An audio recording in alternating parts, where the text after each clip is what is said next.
You're watching the Western Athletic Conference on ESPN. Happy homecoming from Abilene, Texas, and Wildcat Stadium ready to go. These Abilene Christian Wildcats off to a 4-2 start as they battle Southern Utah this afternoon. And now welcome inside the broadcast booth, everybody. Zach Carlisle along with Andy Penny. Glad to have you with us. Can't wait for this matchup. Let's start with Abilene Christian. They're 4-2. Off to a great start this year. However, a tough loss last week to SFA. Yeah, tough loss on the road last week. 41-38 the final as the Lumberjacks a field goal on the last play to beat the Wildcats. But back at home after a two-game road stretch, it's nice to be home. The only home date in October for the Wildcats. Happy homecoming to ACU. Yeah, can't wait for that. And on the other side, another crazy loss situation for Southern Utah last week against Tarleton, and they're trying to end a two-game losing streak. Yeah, same thing. Lost to Eastern Kentucky 2 weeks ago by a touchdown. Last week, 42-40 versus Tarleton, a game where they made a furious comeback but fell just short on a two-point conversion that was not converted. Both of these teams trending in the right direction. They're just 2 to 3 plays away from flipping a loss into a win. One of those two teams is going to make those 2 or 3 plays today and get out of Abilene with a win today. Well, it means you're going to rely on some of your star players. How about for the Abilene Christian side, Jeremiah Dobbins has been on an absolute tear. Let's talk more about him and send it down to the third member of our team, Carrie Johnston. Thanks, Zach. The Wildcats have plenty of talent on their roster, and one of their most recent standouts has been sophomore running back Jeremiah Dobbins. In the last 3 games, he has run for at least 100 yards, the first Wildcat in ACU's Division I era to do so. In the last 2 games, he has scored at least 3 running touchdowns, earning him back-to-back WAC Offensive Player of the Week honors. And according to head coach Keith Patterson, he is just catching his stride. So it'll be interesting to see how the young running back continues to impact his team. Guys, back to you. We are underway here in Abilene, Texas, and we're glad to have you with us today for homecoming in 2022. It is second down for Abilene Christian. Now third down is coming up. The game began with Jeremiah Dobbins running for 17 yards. And now they face a third down. The ACU offense, Maverick McIver, the starting QB. Dobbins, a couple of carries already. Receivers go lightly, Clark and Taylor. And a shakeup at the offensive line that we'll talk about throughout the game. Dylan Howerton gets the start at left tackle. Femi Securi, the start at right guard for Abilene Christian today as well. It is the opening third down of the game for Abilene Christian, 3rd and 8 as they face it, and Maverick McIver's on the move, trying to get away, and it's knocked away from Blaine Taylor, and a good play in the secondary by Torian White, the defensive back. So we came on a little late, but Abilene Christian, Andy, gets a first down, and now they've got a punt near midfield. Well, it's an ACU offense that last week put up 500-plus yards and really their most productive output of the season against Stephen F. Austin. They lost 41-38 on the last second field goal, but trending in the right direction. Coach Patterson is very vocal about every day is a win for us. We're trying to get better every day, and this is a team that's trending in the right direction. They will punt here on their first offensive series. And that looks like Peyton Mansell, number 2, back there. And it's a fake. That's why he's back there. Fake punt. Big play, Abilene Christian. Look at this. The fake punt to the 15-yard line. Trickery to start the day for ACU. Well, if there's been a downside the last few weeks, it's been special teams. Coach Patterson's been vocal about that too. So what do? You put your safety back there who used to play a little quarterback around in Abilene, and he just takes the snap, goes around the right side. That's well scouted by the Wildcats special teams unit. Mansell around the right side, and Wildcats in the red zone. For 47 yards on a fake punt. And that puts ACU in business on the opening drive. They get a fresh reset. Dobbins, tons of space. Breaking tackles, pylon, touchdown.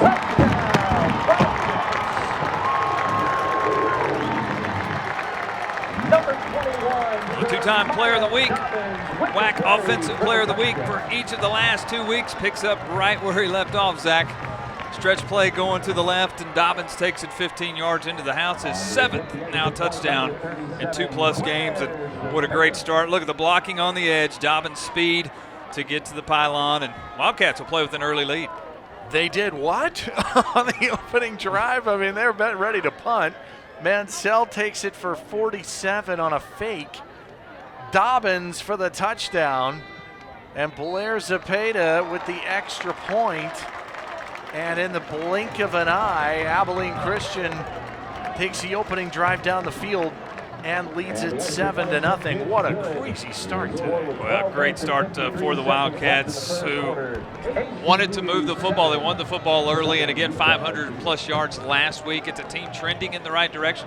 Didn't start well. They missed their first third down conversion, but man, what a call on the 4th down, and Keith Patterson had been vocal. Special teams has been the area that has really struggled for the Wildcats, but what a great call. And I think that's something on film study that the Wildcats saw. Peyton Mansell down the right sideline, lowers the shoulder, which I love, for the 47, and then the Wildcats cash in, had the first touchdown of the afternoon. And so that story is Peyton Mansell was the quarterback at ACU these last couple of years, and he has moved into a safety role defensively, kind of a backup safety. He has an interception this year, and now they put him in to fake a punt, and he runs it for 47 yards. So a remarkable story to get things started today. And so ACU on the opening drive leads it 7-0, and we're going to get our first test and taste of the Southern Utah offense. After Blair Zepeda kicks it short, returnable from the 7-yard line, and some special teams here for Southern Utah as Drake Fakahua takes it out to the 39-yard line and a return of 31. So now we get a taste of Justin Miller, who's been really good this year for Southern Utah. Yeah, no doubt about that. As you can see, a redshirt junior, 6'3", 200 pounds, has great size. He's a pocket passer, does not run, but he throws it well. 134 of 199 on the year, 1,600 yards for this team. His coach loves to call him the poor man's Tom Brady. That's what Coach Fitzgerald calls for him. Very, very smart, will not make mistakes.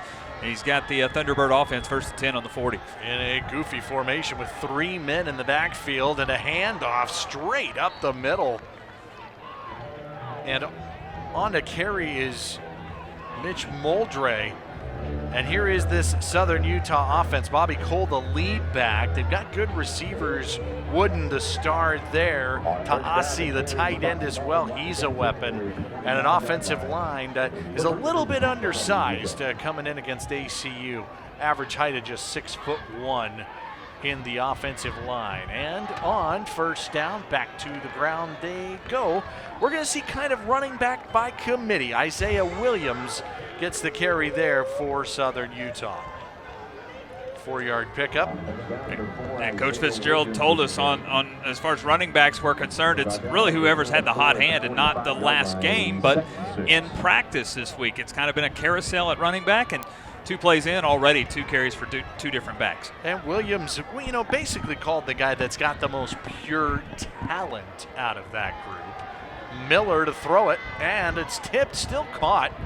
And they'll take the first down inside the 40-yard line. Brennan Hutchings, a redshirt sophomore out of Beaver, Utah. Abilene Christian's defense, good up front. Will Morgan, top 20 in the country this year in tackles for loss.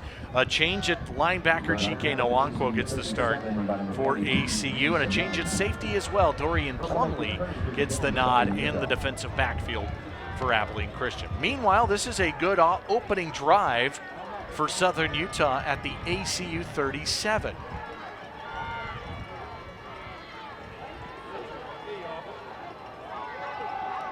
The middle with Williams again, the junior out of California. Takes it for a handful of yards, and they stress long drives, sustained drives. That feels like the recipe for the Thunderbirds today. Well, it's a Thunderbird offense averaging 380 yards a game. They're about 2-to-1 as far as pass to run in yardage, almost 3-to-1, 270 through the air, just 110 on the ground. So it's a team that will throw the ball, but as any good offense has to do, you have to establish your running game to have an effective pass game.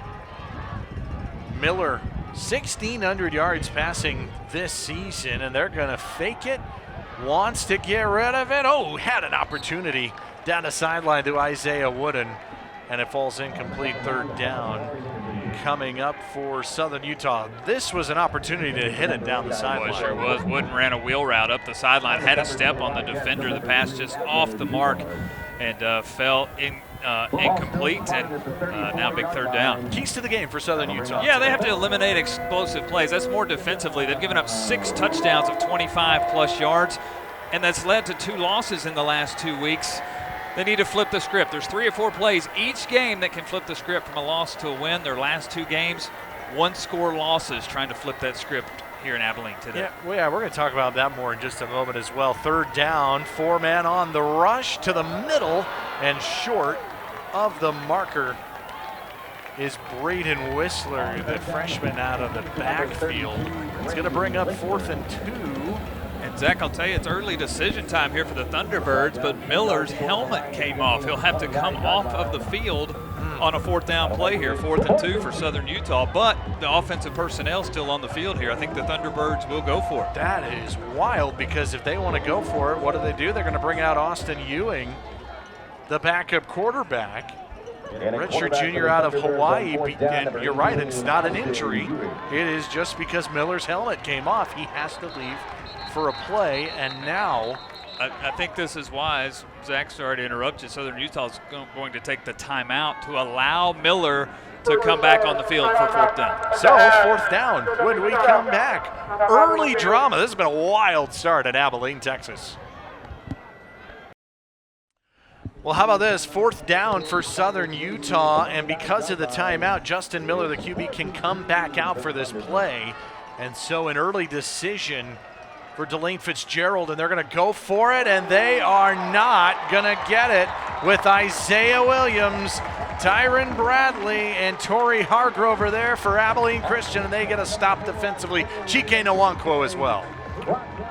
Well, they just try power right up the middle, do the Thunderbirds, and the ACU defensive front, which we knew had a little bit of size on this Southern Utah offensive line, comes through, and the Wildcats a great stop there on 4th down, turnover on downs, and the Wildcat offense, who's already marched the field, has a good starting field position on the 30. Chike Nwankwo getting the start at linebacker, makes the play. Maverick McIver, we saw him on the opening drive, and he will get the opportunity here for ACU. The starting quarterback, we'll talk about him here in just a moment. But ACU from the 30 now after taking the opening drive for 6.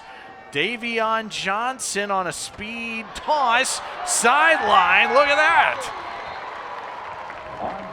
Big plays for Abilene Christian so far here in the ballgame. Davion Johnson, he's able to take it for 28. All right, pretty executed play here. Just the jet sweep going to the left, blocking on the edge, and Johnson able to get up the sideline. And when ACU can work the sideline, when they can get sideline to sideline, it opens up lanes vertically there.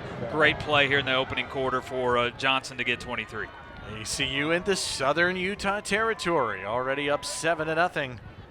McIver to throw it again into the pocket, and down he goes.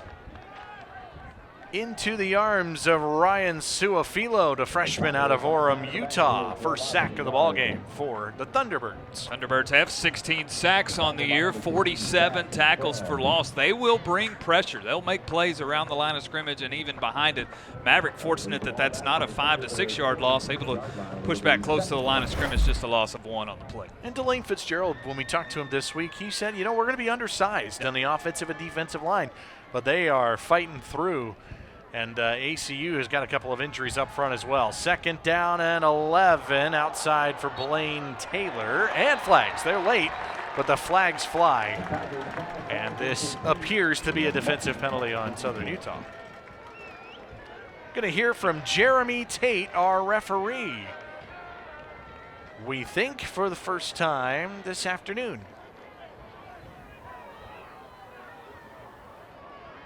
Pass interference. Defense number 34. That's a spot foul. Automatic first down. Spot foul, first down on the pass interference. Well, the Wildcats caught a break there. Blaine Taylor ran an out pattern, and could tell out of the hand of MacGyver that pass was going to be off the mark, but a little contact over here on the near sideline, and Wildcats fortunate to pick up the pass interference call. ACU starting Blaine Taylor for Kendall Catalan at the receiver spot. You get 6'5", 205 pounds out there. Dobbins tried to cut. That didn't work. It's a loss of 1.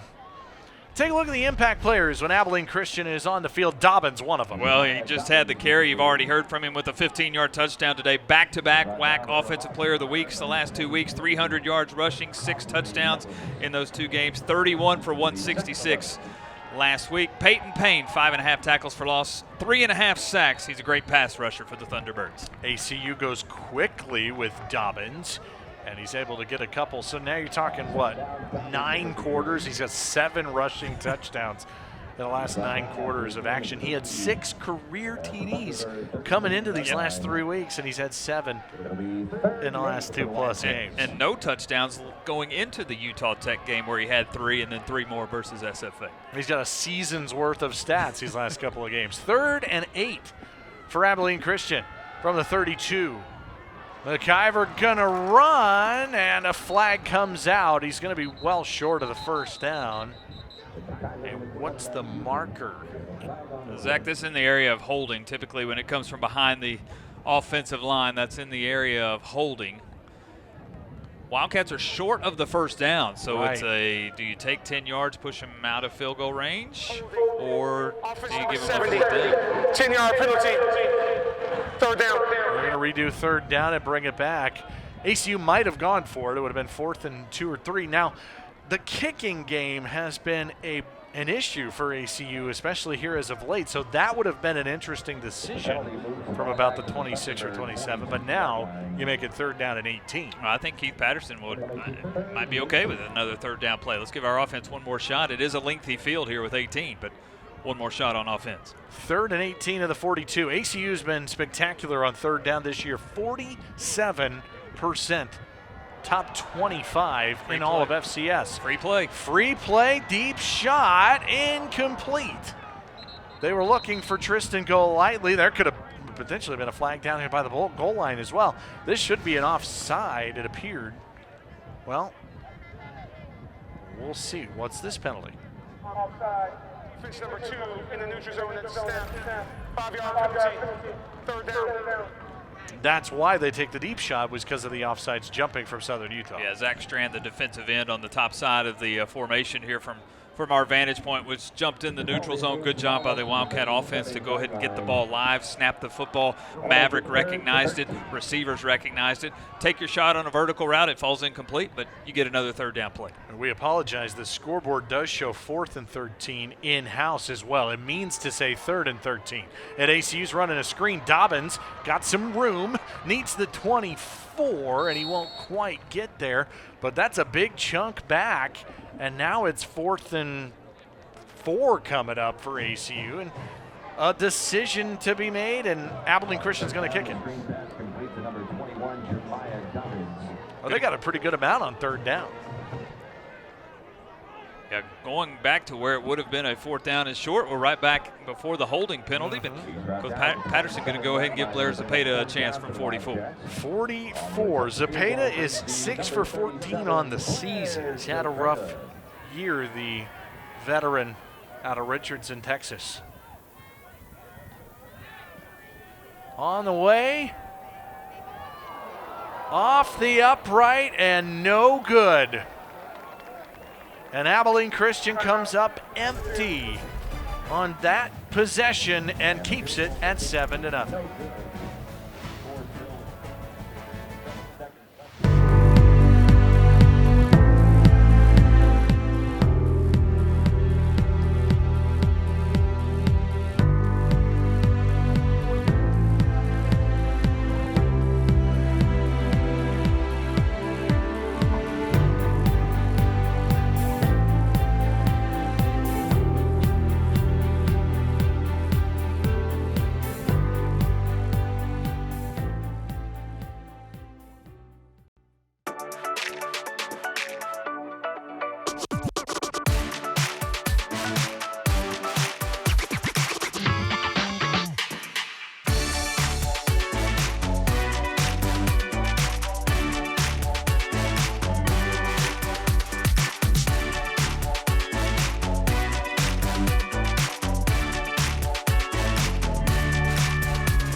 The best tailgates start with the best beef.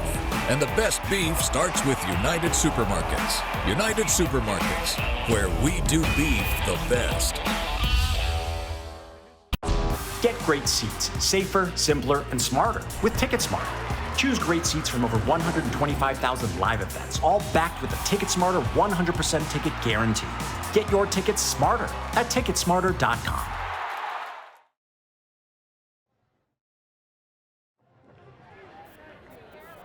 Abilene, Texas, on a Saturday in the middle of October for homecoming. Look at this shot of the beautiful campus of Abilene Christian University over into Wildcat Stadium, a building that opened in 2017 in year number 6 as the home of the Wildcats. And Southern Utah, after the missed field goal, takes over on offense, and they will try to run it up the middle for just a couple of yards after the missed field goal. Here's the impact players when Southern Utah has the ball. Well, Isaiah Wooden, the 5'9", 170-pound junior, 22 receptions, 525 yards, 4 touchdowns. Coach Fitzgerald says he makes plays on Saturdays. 4.4 speed with good hands. Reese Young, the local product out of Stephenville, 6'1", 220-pound freshman. He's a run-stopping dude, 27 tackles, 5 of those tackles for loss. They're going to go to the air. Torrey Hargrove got in the way of that one. Knocked it free. Hargrove's been on a tear for Abilene Christian this year, the senior out of Arlington, Texas. Able to get his hand on that. Yeah, just coming off the edge. Trying to get the ball out of his hands in a hurry is Miller with no pass protection on that near side. He saw it coming, but couldn't get it out in the flat. And a great play out there by Hargrove. So 3rd down and 8 for Southern Utah.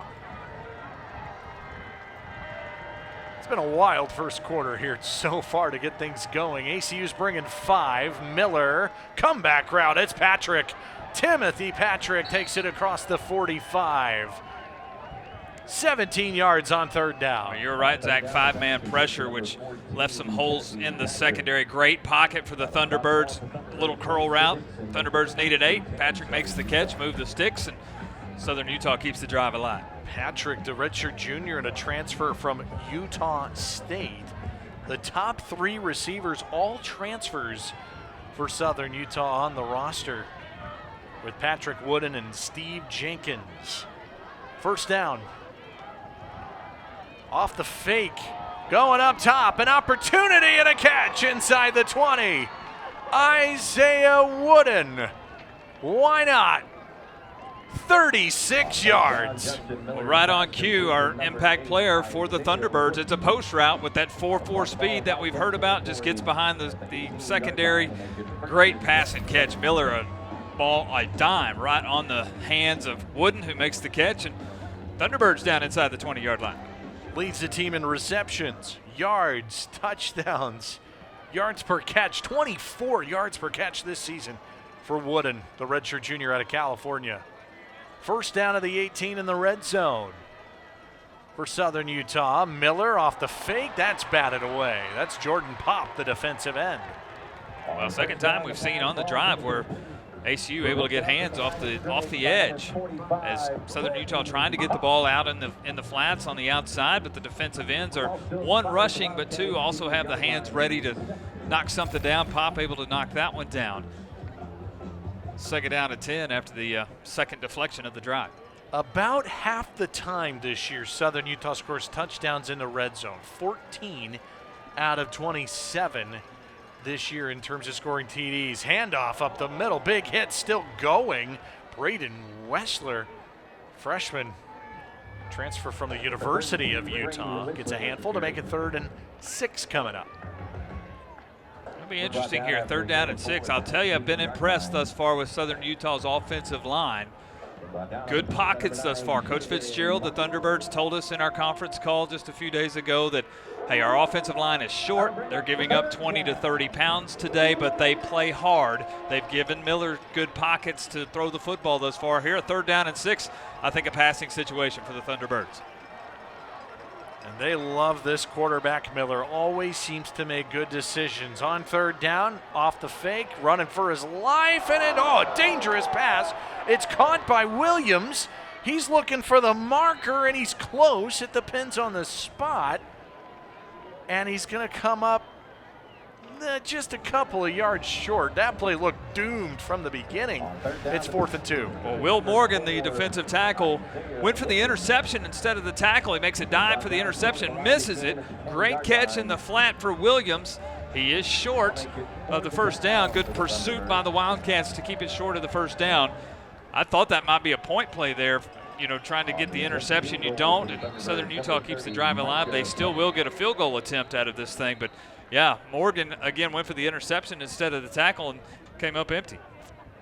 Second charge, timeout of the half. Southern Utah, timeout on the field. So 4th down on the other side. See if Southern Utah kicks the field goal. 7-0 in the first. We're back in Abilene with Delane Fitzgerald. He was a delight to talk to earlier this week. A reason for him calling the second timeout is to challenge the spot on that 3rd down play. And so we're going to see if this is a first down. They marked him 2 yards shy, Williams, of the first down. Yeah, getting the pass out in the flat where Williams makes the catch, stretches the football out. He needs the 8-yard line for a first down. We thought our first eagle eye look. The ball carrier was out of bounds at the 9-yard line. It'll be 4th and 1 at that spot. Southern Utah will not be charged their second timeout. So technically they won the challenge. Yes. They moved it a yard closer. Instead of 4th and 2, it's 4th and 1. And that may change the call here for Southern Utah. And again, to finish the thought, we thought from our initial view upstairs that it was closer than the 4th and 2. The challenge proves that, but it is still 4th down, 4th and 1. And, Zach, it looks like the offense will stay out on the field here. As Coach Fitzgerald's changed his mind. They had the field goal unit out, but they'll go for it here, 4th down and 1. And prior to the media timeout, they were going to kick it. And now, after the timeout that they are no longer charged, because of the challenge, they get that second timeout back. And so still 2 timeouts for the rest of the half for the Thunderbirds. They are going to go for it on 4th and a foot and a half, according to Jeremy Tate, the referee. This looks power. Extra lineman in at a tight end on the left side. Your H-back also an offensive lineman.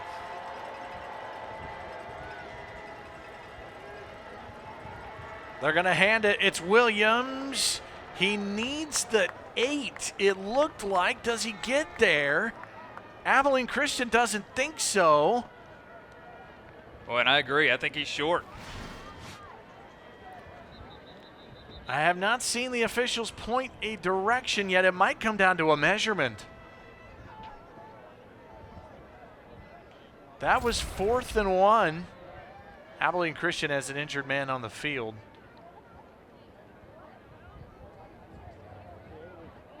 So they'll check on the...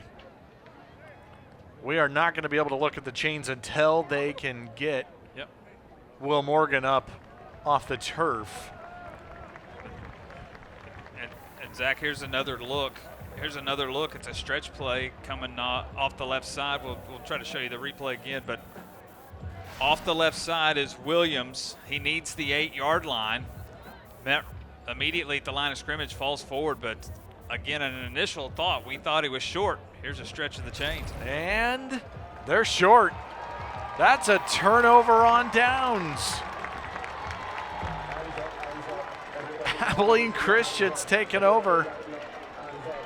That is 2 consecutive 4th down stops for the Abilene Christian defense. Kind of bend but don't break so far in the opening quarter. And we've talked about for both of these teams, it's been 2 to 3 plays that have been the difference between winning games and losing games. Put tally marks by the first 2 offensive drives for Southern Utah. Both 4th down conversions that were not made. The ACU defense gets the win on the first 2 tally marks in that category. Who's going to make the small plays to get out of here with a W today?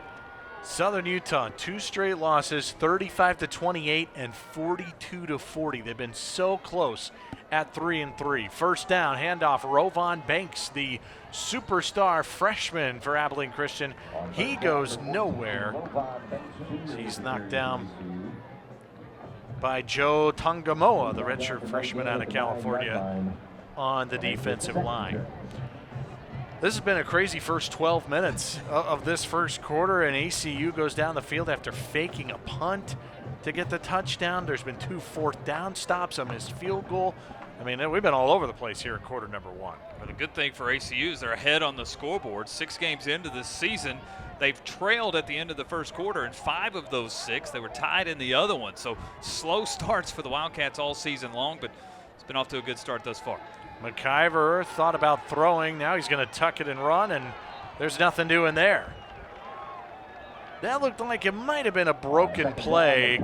Connor Cullimore, the freshman linebacker, leads the team in tackles. He's able to make the stop there. 3rd and long coming up. I tell you, Mavericks had to make decisions quick of scramble or run.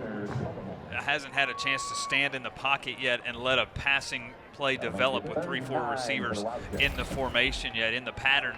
Haven't had a chance to watch that develop yet. The offensive line, again, banged up with some new names in there, is going to have to create better pockets here for Maverick. Julian Sanderlin blew that play up. 3rd down, McIver running for his life again, but Clark is open to the 20, and he'll take it for a 1st down. Improv at its best right there. McIver to the all-time leader in receptions in ACU history, Kobe Clark. How about that for Kobe last week? 9 catches versus Stephen F. Austin to become the all-time career leader in receptions. And you're right, that's improvisation at its finest. Maverick again has to step out of the pocket to his left. Kobe stays with him and kind of the check down receiver on the right side. And it's good enough to move the sticks. 1st down and 10. What a story of Kobe Clark, a walk-on out of Sweetwater, Texas back in 2018. Handoff goes nowhere. In fact, it goes backwards a couple for Banks. First one in there was Zach Strand, the defensive end, as we tick down towards a minute to go here in the opening quarter. Coach Fitzgerald told us his guys are going to play. He loves his players. He loves their passion to play hard, their play for each other. He said, we might not be the best team yet, but we're going to play hard for 3.5 hours on Saturday. 2nd and 13. Abilene Christian behind the chains. Southern Utah brings 5. It's going to work. McIver, down he goes. Into the arms of Trent Whalen for another sack for the Thunderbirds. Well, again, ACU with a banged-up offensive line this week without the services of Jacob Thielen, who typically starts, Reese Moore in street clothes. So it's a banged-up offensive line for ACU. Southern Utah taking advantage of that, bringing pressure, and thus far the front 4 of Southern Utah winning the battle in the trenches. Francis Bemmy, a grad student out of Canada, the big number 91. Got his hands in there as well. It's 3rd down, and it's coming up for the 2nd quarter. 7-0 Abilene Christian. WAC football on ESPN continues after these messages. All right, painting in Abilene here this week on ACU's campus, the art department, and homecoming around college athletics. It's as fun as it gets. Not so fun for Abilene Christian to start the 2nd quarter with a 3rd down and 18 from their own 13-yard line. 7-0 ACU on top of Southern Utah. Glad to have you with us for WAC football on ESPN. Zach Carlisle, Andy Penny, Kerry Johnston, and the gang. And Maverick McIver with a blitz coming. Going to try to get rid of this, and he's tackled from behind. Blitz worked that time. Connor Cullimore comes home. And ACU is going to have to punt. Well, again, Zach, it's 3rd down and 18. And Southern Utah recognizes one pass situation. They bring pressure. Cullimore gets in there. McIver has not had a chance to plant his feet, survey the field, get a pass off in a routine type of pattern yet to any of his receivers. Wildcats will punt for the first time today. The first time they showed punt, they faked it with Peyton Mansell. This is Logan Burke, the typical punter, the redshirt senior. And it's a good one to the 39, returnable up the middle. Ethan Bolingbrook takes it into Abilene Christian territory. Southern Utah flips the field. They've got it down 7-0 early 2nd quarter.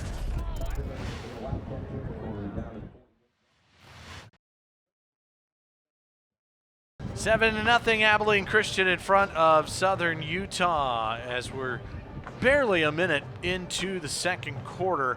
Looked like some frustration from the Abilene Christian sideline after the punt. It was a 47-yard punt, but very returnable, and Southern Utah takes it back 12 yards, and they're in ACU territory. Keith Patterson wasn't happy about that. I think the conversation there with the punter Burke is you have to angle that. You have to cut down some running lanes, force the returner to make up his mind. I've got to go short side of the field to the sideline, or if I'm going to stretch to the far sideline, that's a long east and west run that I've got to get to that sideline. Burke punted it right up the hash marks. Opportunities for a return, and because of a nice return, now inside ACU territory. Thunderbirds' best starting field position of the day. After that return, they'll start 1st and 10 on the Wildcat 48. And Justin Miller and his offense get another look at it. Miller, the redshirt junior out of Highland, Utah, 5 for his first 8 today, 70 yards through the air. And on first down, they're going to hand it off. Nice hole up the middle. And with a head of steam is Elijah Burns, who leads the team with 3 rushing touchdowns, takes it for 15 and a first. Nice burst. Yeah, longest run of the day. Again, this is not a Thunderbird team that has one dynamic rusher who's going to put up 150, 175 yards. It's rushed by committee. Bobby Cole leads the team with 161 yards rushing. Williams 161, Burns with 111, but it's whoever has the hot hand options, multiple options at the running back spot.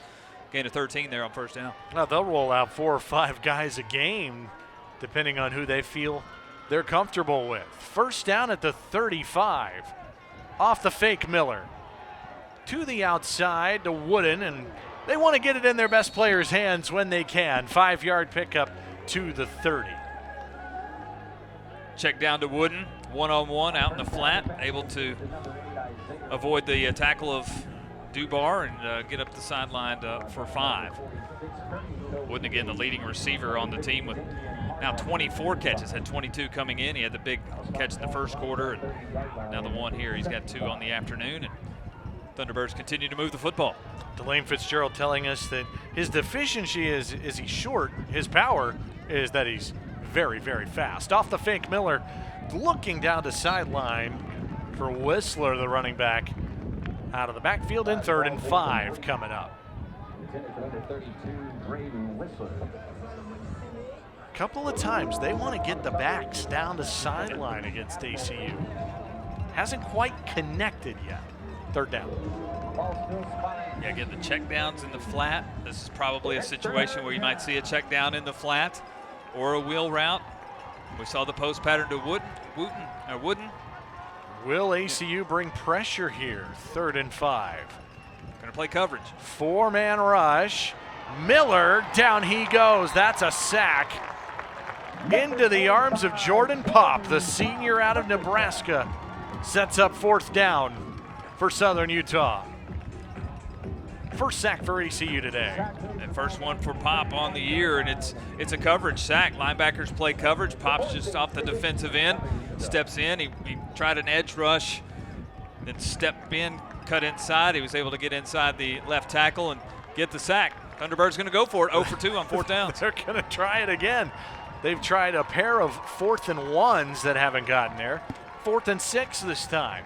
They need the ACU 25. Miller, incomplete.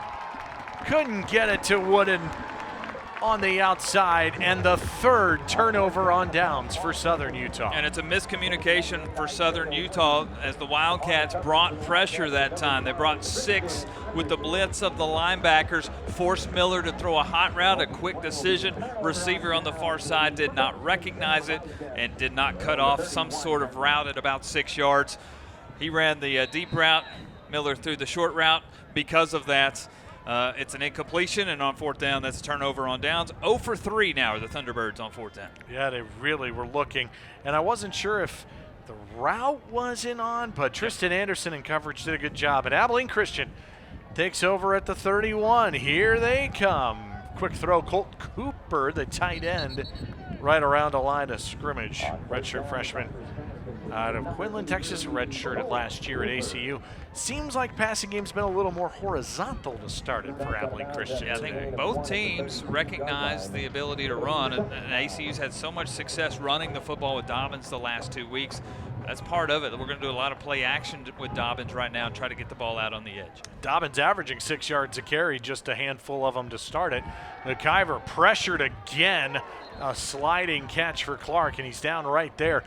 You talked about it during the break. McIver's running for his life here in this first half. Yeah, just no opportunity to set his feet, survey the field, and throw something. Everything's been on the run or get it out of his hands fast or tuck it and scramble. Thus far, the Thunderbird defense has recognized that, bringing additional pressure, especially off of the edge, and just no chance for Maverick thus far to have something develop in the passing game. 3rd and 9 for ACU. 5 on the rush. McIver middle looking for Blaine Taylor. Incomplete. Oh, and a very late flag comes out on the far side. Yeah, this is the right one. Taylor, this will be.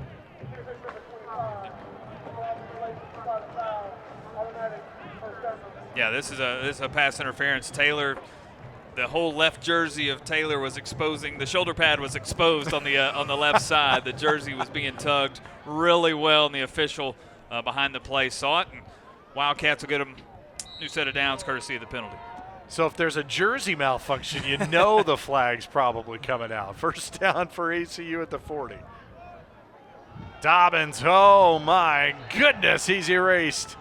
In the backfield is Julian Sanderlin, and he has been all over the place so far, the redshirt junior out of San Diego. And Sanderlin has 1.5 tackles for loss. Now 2.5 with just a great play in the backfield there of ACU. He's blowing him up too, even if he's not getting the tackle. McIver to the air. That's caught over the middle. Nothing else doing for Kendall Catalan as Clayton Jensen, the linebacker. They really like the linebacker play at Southern Utah. All 3 of their starters are the top 3 leading tacklers on the team. 3rd and 11. Well, another passing situation here. I think it's got to be something you get out of Maverick's hand in a hurry. No need for play action here.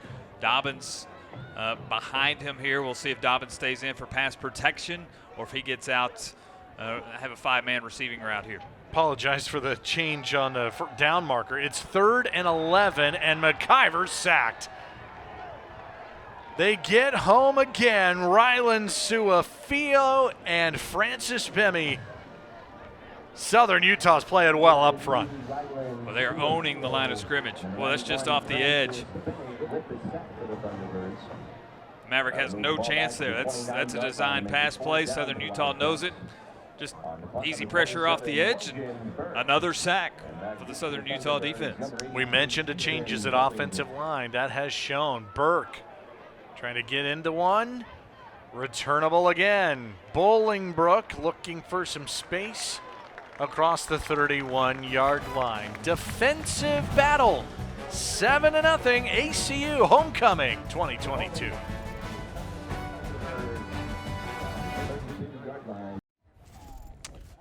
Seven nothing ACU in front of a packed crowd at Wildcat Stadium. Southern Utah will take over in this defensive battle so far here in the opening half. Justin Miller going to work, throws it to the outside, and a gain of 7 or so. Let's talk more about Justin Miller, good-looking quarterback for Southern Utah. Down to Kerry Johnson we go. Thanks, Zach. Quarterback Justin Miller has quite the journey so far in his collegiate career. From 2016 to 2017, he played at Snow College. Then he took a break for 2 years, going on mission in Romania with the Church of Jesus Christ of Latter-day Saints. Then Miller returned to football in 2019 and walked on to Southern Utah and has been their quarterback ever since. Now Miller and his wife, who speak multiple languages, have a baby on the way as Miller continues to play football for the Thunderbirds since he is only a redshirt junior. Guys, back to you. Kerry, thank you. It's a fascinating story of definitely an atypical student, 23 years old, married with a baby on the way, and playing quarterback for Southern Utah. He's got another year of eligibility coming up next fall if he wants it as well. Well, if you think preparing with a scouting report for a football game is tough, wait for that fatherhood that's coming. Justin, congratulations to you and your wife. Big days ahead for your family. Third down, they're going to throw over the middle, and they'll get it. They love throwing to Braden Whistler out of the backfield, a freshman transfer from the Utah Utes. Takes it to the 45 and a first down. Whistler had 16 receptions on the year. That's back-to-back plays here in the series out of the backfield, just trying to find space again out in the flat and let Whistler make plays, and he's making them thus far. Miller, keeps it on the fake and now throws to Williams. Nifty play, and that's just a smart decision from Justin Miller, and his head coach, Delane Fitzgerald, raved about his decision making. Yeah, no doubt about it. It's run pass option after play action. He gets to the line of scrimmage, has his check down. Great catch out in the flat. Isaiah Williams with the catch this time out of the backfield. Yeah, again, Coach Fitzgerald said Miller is a poor man's Tom Brady. He's not going to beat you athletically, but he processes the game well. He does it fast. He makes sound decisions. He's the son of a high school football coach, so he's been around the game forever, and he's moving the Thunderbirds on this drive. First down. Look at this again. Here comes Miller. Very smart decision to take it for 6 to the 34-yard line. At any time you're compared to Tom Brady, I think he'll take it. It happens to wear the same number as well. Gain of 7 that time. No huddle for Southern Utah. Been able to move it from the 20 to the 20. Handoff Williams trying to reach right around that line of scrimmage. Reese Young, the freshman linebacker, on the stop. Yeah, the linebacker core that came that time is Kirby Cohaley and Reese Young, both filling the gaps right at the line of scrimmage with pressure. Young, again, the freshman out of Stephenville, able to hang on to the shoe tops and create another third down here. Third down and 3. It's kind of crazy. It's just the 4th offensive drive for Southern Utah. We're closing in on halftime here, but just each team putting together lengthy drives. But another third down here for the Thunderbirds. 3rd and 4. 1 for 5, rather 2 for 5 on 3rd down. They get it out to Williams. Can he get there? It's going to be close. Depends on the spot. Needed the 30. Yeah, I think he's well short. He's about 2 yards short. Yeah, 32-yard line, 4th and 2.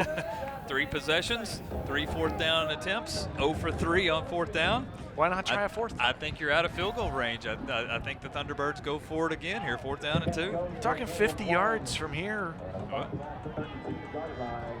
I think the offense is staying out. So 4th and 2. And the offense will stay on the field. 5.5 minutes. Tight end on the right side here. Miller gonna throw it. It is converted this time, and breaking free is Wooden. Down the sideline. Not only do they get it, they take it into the red zone. 15 yards on 4th down. Sprint out pass, just a quick out. Wooden makes the catch. He breaks the tackle to turn it into a lengthy gain. He had enough for the first down after the out pattern catch, but add on another 12 after that, 14 total on the play. And here's Southern Utah in the red zone again. They were down inside the 10 on their second drive of the afternoon with no points to show for it. Now 1st and 10 on the 18. Miller in the offense from the 18. Gonna hand it off to Wooden. A unique kind of play design there to get him the ball. Not really in motion, it's no gain on the play. Yeah, kind of a counter handoff running back, but out of the H-back position, not out of the running back position. But Kirby Cohaley, again, the linebacker, reads his assignment, stays at home, no gain on the play. 2nd down and 10 coming up. Southern Utah taking their time, under 4.5 to go until the break. They need the 8-yard line for a first. Miller all day to throw. Runs out eventually and has to throw it away. Great coverage from Abilene Christian that time. Zach, I was about to say the same thing. That's a coverage play, no doubt about it. Miller with all day to throw, good pocket, but nobody open down the field. Finally, pressure breaks through. Cohaley, Damian Hart both finally giving chase. Miller, a wise decision. Nobody's open. Don't force anything. We're down in the red zone, one-score game. Throw it away. Let's reset. They're down at 10. Kind of a big play on third down here with 4 minutes to go. ACU brought in their coverage package. Miller, just 3 on the rush. They throw it to the sideline, but short is Timothy Patrick. Patrick Jolly with the tackle. Another 4th down for Southern Utah. Jolly and Kelly both there. Again, coverage. The coverage package came in, just rushed 3, as you mentioned, dropped 8. Forced Southern Utah to throw underneath the sticks, make the catch, but ACU makes the tackle. Personnel changes coming this time for Southern Utah, and I think we'll see a field goal attempt this time. Well, I thought we would see a 5th chance at a field goal try, or at a 4th down try. Instead, it'll be Micah Pettit to kick it 7 out of 10 this year. This one's from 28 yards, and he is able to knock it through. Southern Utah's on the board late in the first half. Low scoring game. Good call, Zach. Good call.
The best tailgates start with the best beef.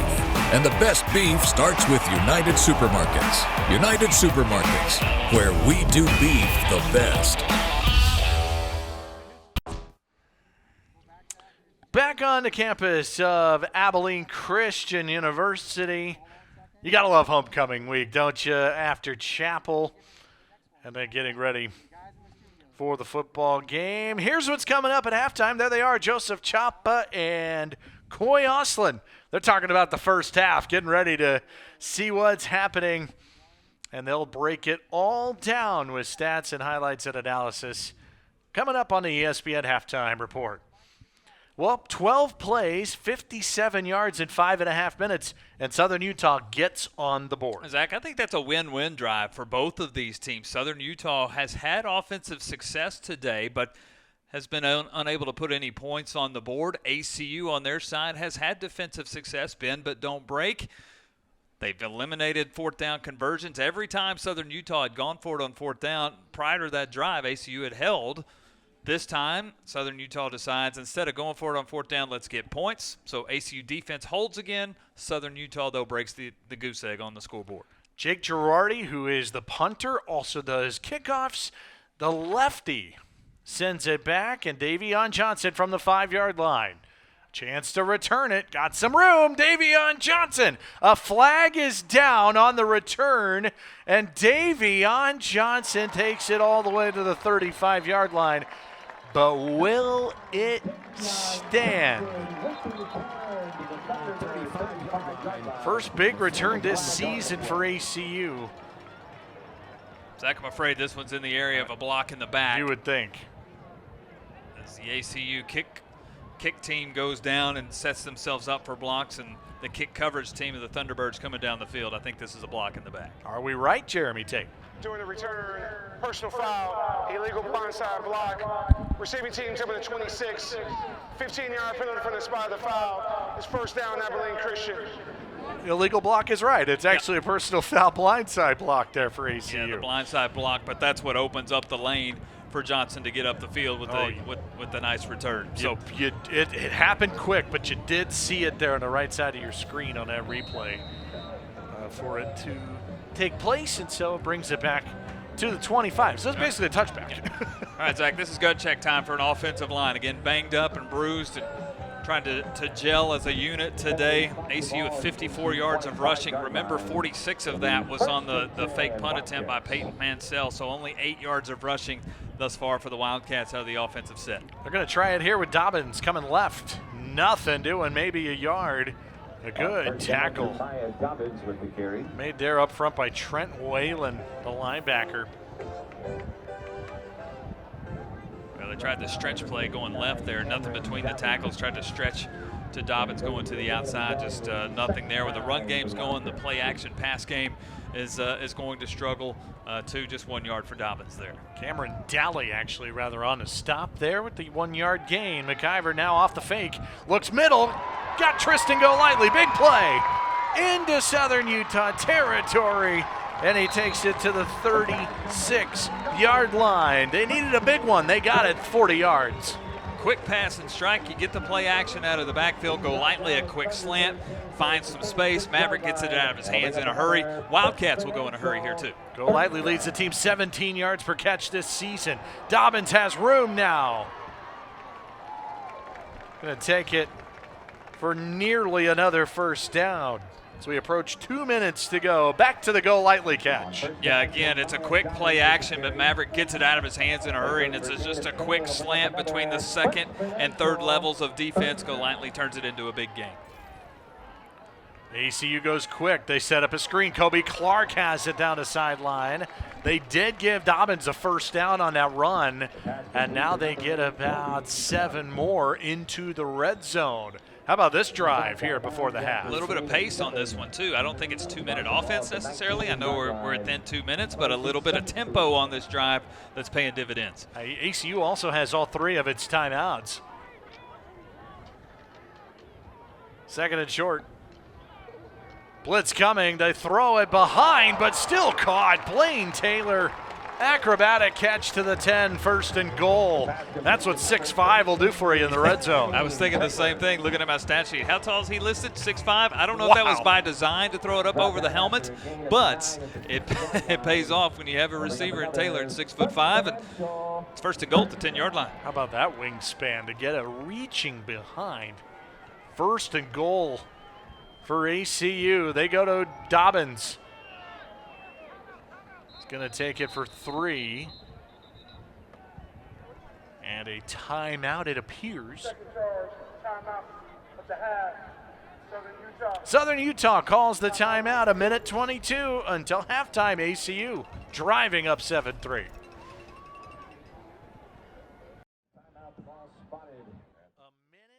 minute 22 to go until halftime. Second and goal for Abilene Christian. Chance to add to their 7-3 lead. McIver looking, throwing. Clark adjusting to make a great catch for the touchdown.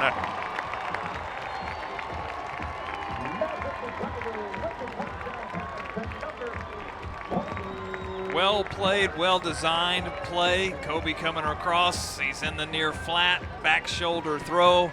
4th touchdown of the year for Kobe. As you'll see the replay. Yeah, he just gets out in the flat.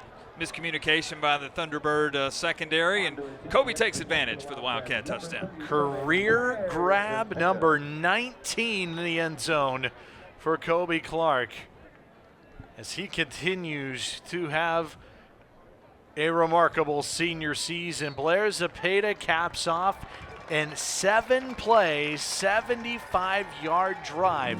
You said gut check drive for ACU, and they lead 14-3. It's a great response. Their best drive of the afternoon, no doubt about it. Had some quality runs in there. Dobbins had his lengthiest run of the day. Of course, Taylor had a great catch, and a great catch as well by Go Lightly to get him down the field. And then you can see again the replay here. Kobe Clark with the catch, the back shoulder catch, and it's 14-3. That's a great answer. Southern Utah starting to build some momentum. ACU imposes their will for the first time, drives down the field, and a 2-score lead here as we inch close to halftime. Kobe Clark, what a season. He's ACU's all-time leader in receptions. Now moves into tied for 8th all-time with 19 career touchdowns.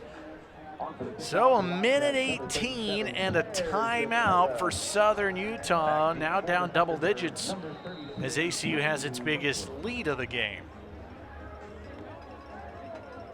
Blair Zepeda kicks it off.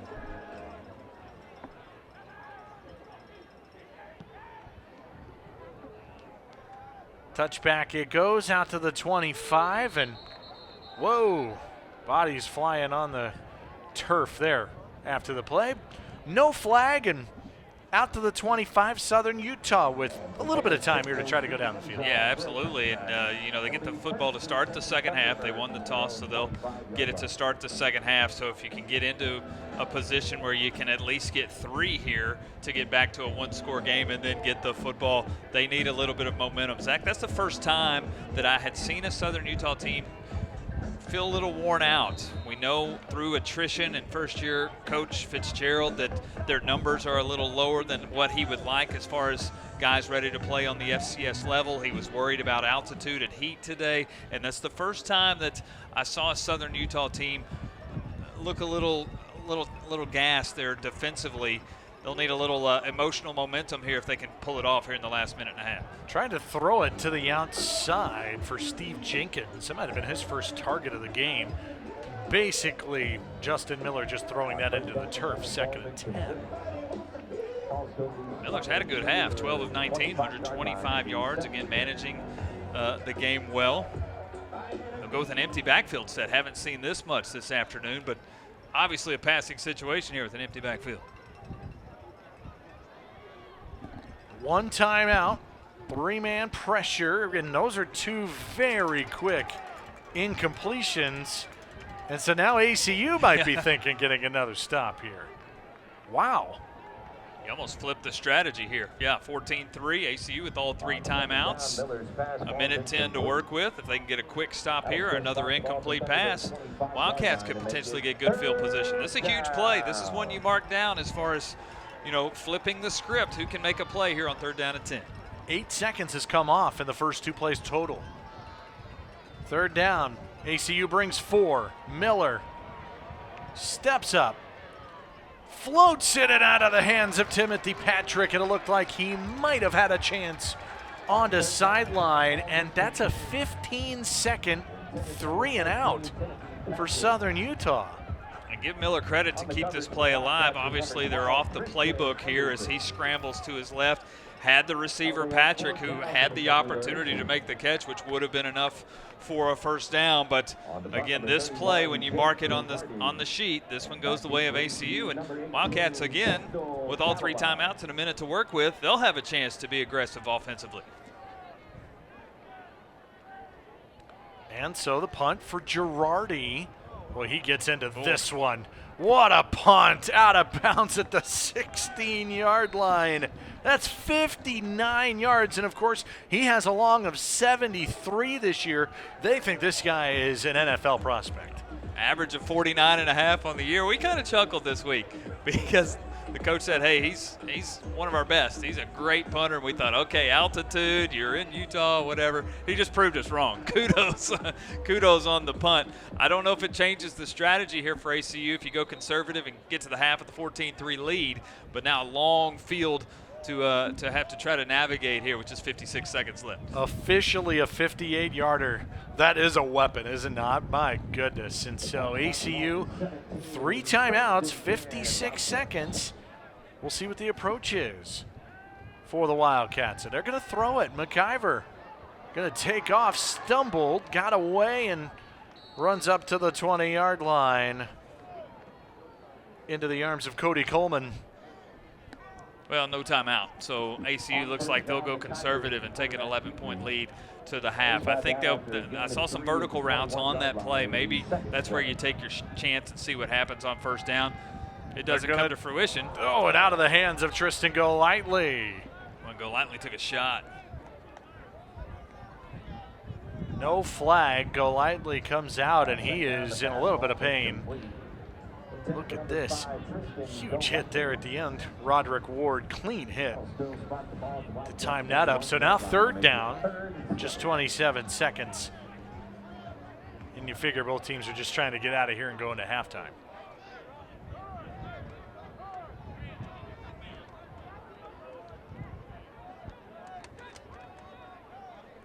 Third and 7. Under 30 seconds. ACU taking its time. 4-man pressure. McIver, another deep shot, and it is nearly intercepted. They were looking for Patrick Ballard. Torian White nearly picked it off. 21 seconds, and it's fourth down.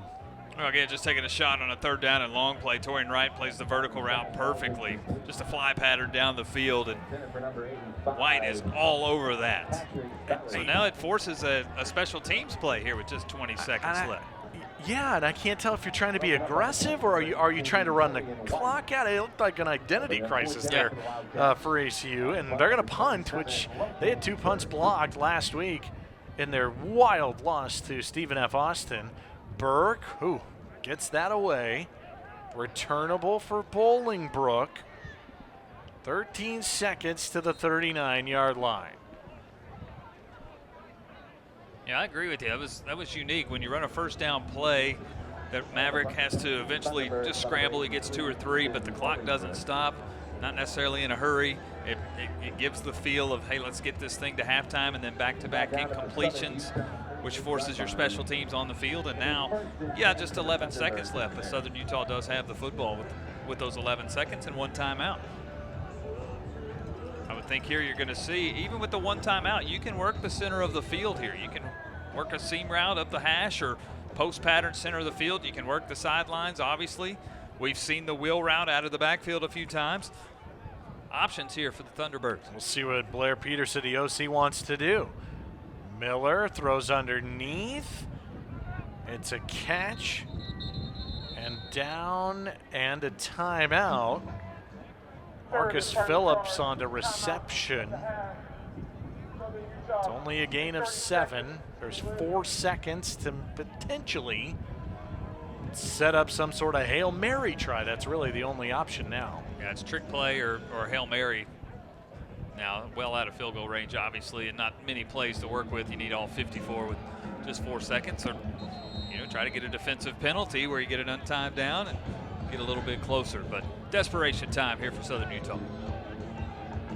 See if they decide to try to get one more shot down the field. Not a lot of height at receiver, but a lot of speed at receiver. And so there's only 4 seconds. And again, no timeouts for the Thunderbirds. 3-man rush. Miller. Can he get anything there? Just going to throw it to the sideline, and that'll take us into halftime. 14-3, Abilene Christian in front. Joseph and Coy in the studio on the other side on ESPN after these messages.